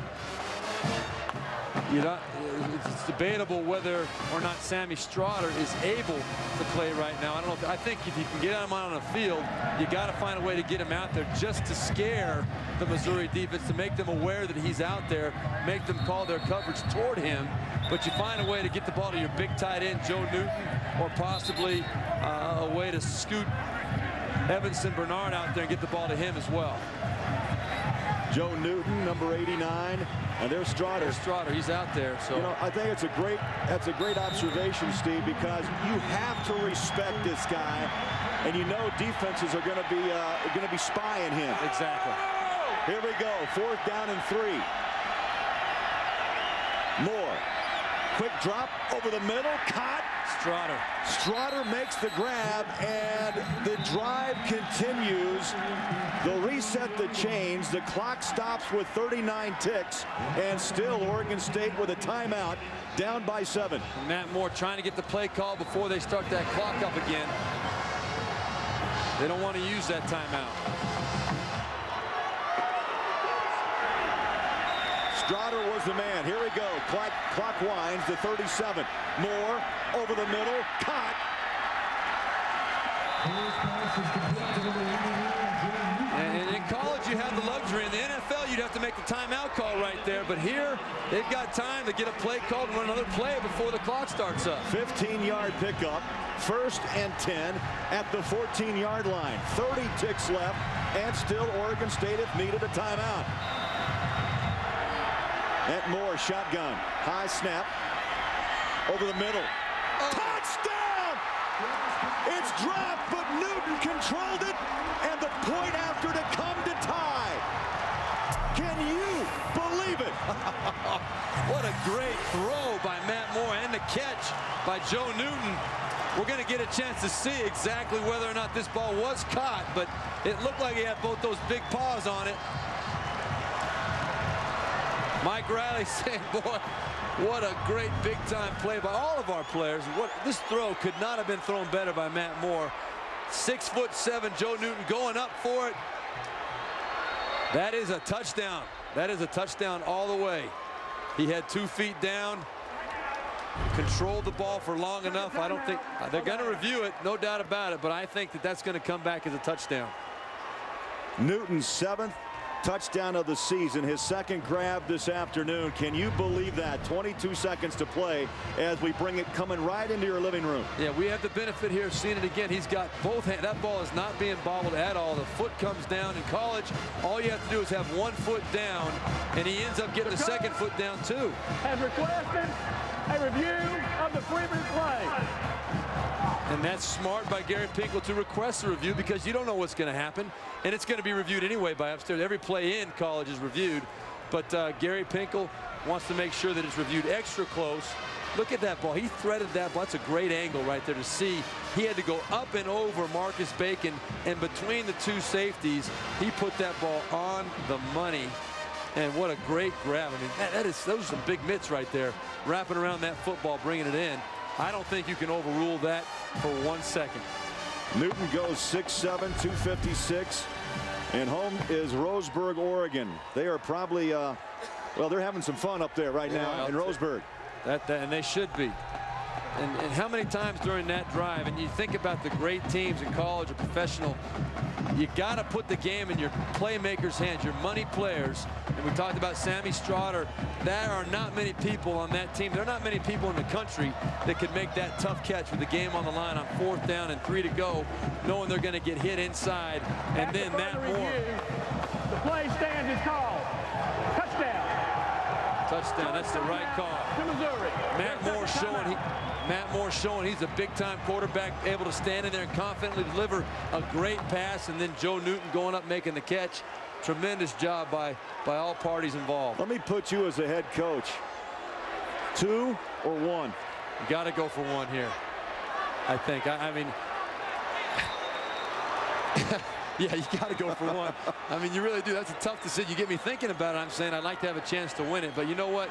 You don't want to run the risk of losing the game. And they're going for it. They are. Mike Riley is doing it. Said, you know what? We've got Missouri on their heels. Let's go for the kill. The 2-point conversion. Matt Moore under center. Handoff. Diving in. There's no signal. 2 points, Bernard. Unbelievable. Gutty call by Riley.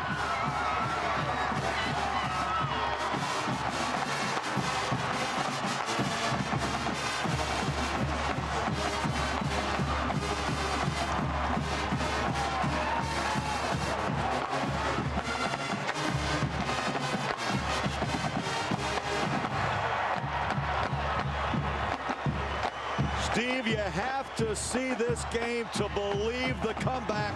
Oregon State down 14, and then Riley calls the 2-point try, and Bernard throws his nose across the goal line. And just runs it right up the middle. Look at Matt Moore. I mean, there is no better feeling in the world than what he's going through right now. to come back and to have your coach, what a gutsy call by Mike Riley. And I'm telling you, Mike Riley, what he said in his mind and his heart, what he told his team was, this is our year. You guys have come through. You've been down before. You've always come back. I know you can do it. I'm going to show you I know you can do it. Go out and win the football game. And it was sheer will that won that game. They didn't do anything. There was no tricks. That was line up from 3 yards out and go straight ahead. Who wants it more, us or them? And give Missouri credit too. They have played great to this point. They deserve to win this ball game as much as Oregon State does. Oregon State just had the last laugh at this point. Still 22 seconds to play in the fourth. Missouri has a timeout.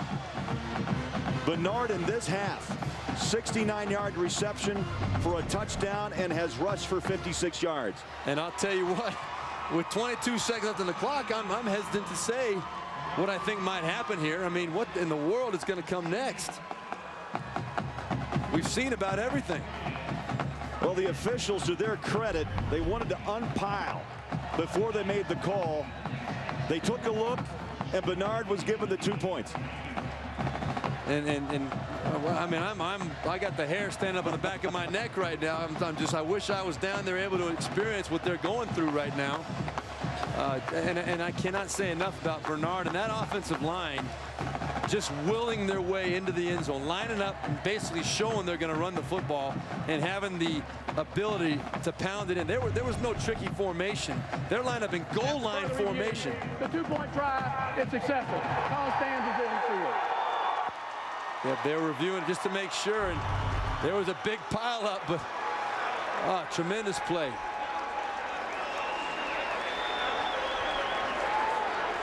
And Steve, let me take you back to that fourth quarter, early part of this quarter, when Chase Daniel hit Kaufman to make it 38-24 Missouri.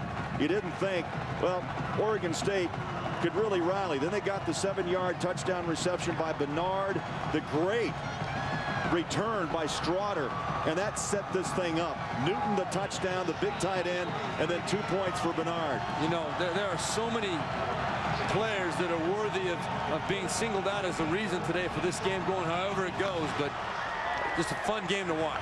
Woods lets that one go out of the end zone, and there's 17 seconds left to play. Now time for the 5-star play of the game, presented by Wrangler. Moments ago, Mike Riley says, let's win this thing.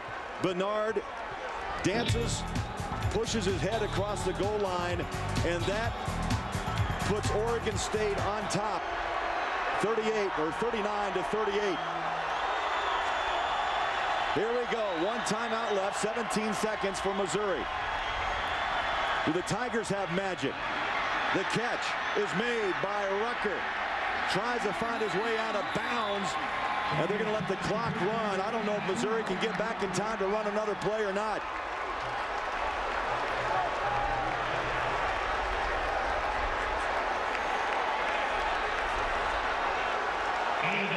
A gain of 18. Here we go. They set the change, and they're going to start this clock right now. 4 seconds to play, and Moore will spike it. And you know, Craig, you got to talk about Missouri. I mean, what a great game they played. And Chase Daniel, the plays that he made, and the tight ends, Rucker and Kaufman, go all the way down the board of the guys that stepped up and made plays for them. Alexander, the big touchdown. Tony Temple, the game of his life. And, you know, you just can't say enough about how well they played, how well this game was played on both sides. You go back to a few key plays, though all of them seem to go Oregon State's way. We had several plays that could have been controversial plays that have gone the way of Oregon State, and now Oregon State's got the 1-point lead with 3 seconds left in the ball game. And Missouri uses her final timeout.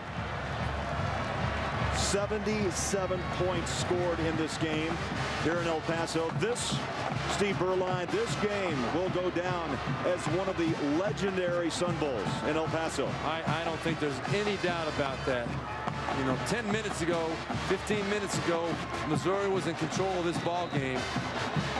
And Oregon State, under the leadership of Mike Riley and their big-time players, you can give credit all the way across the board.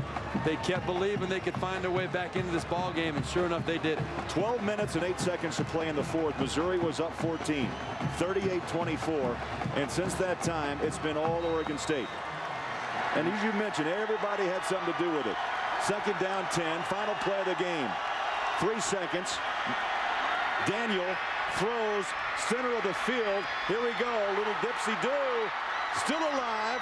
Saunders, still the flip.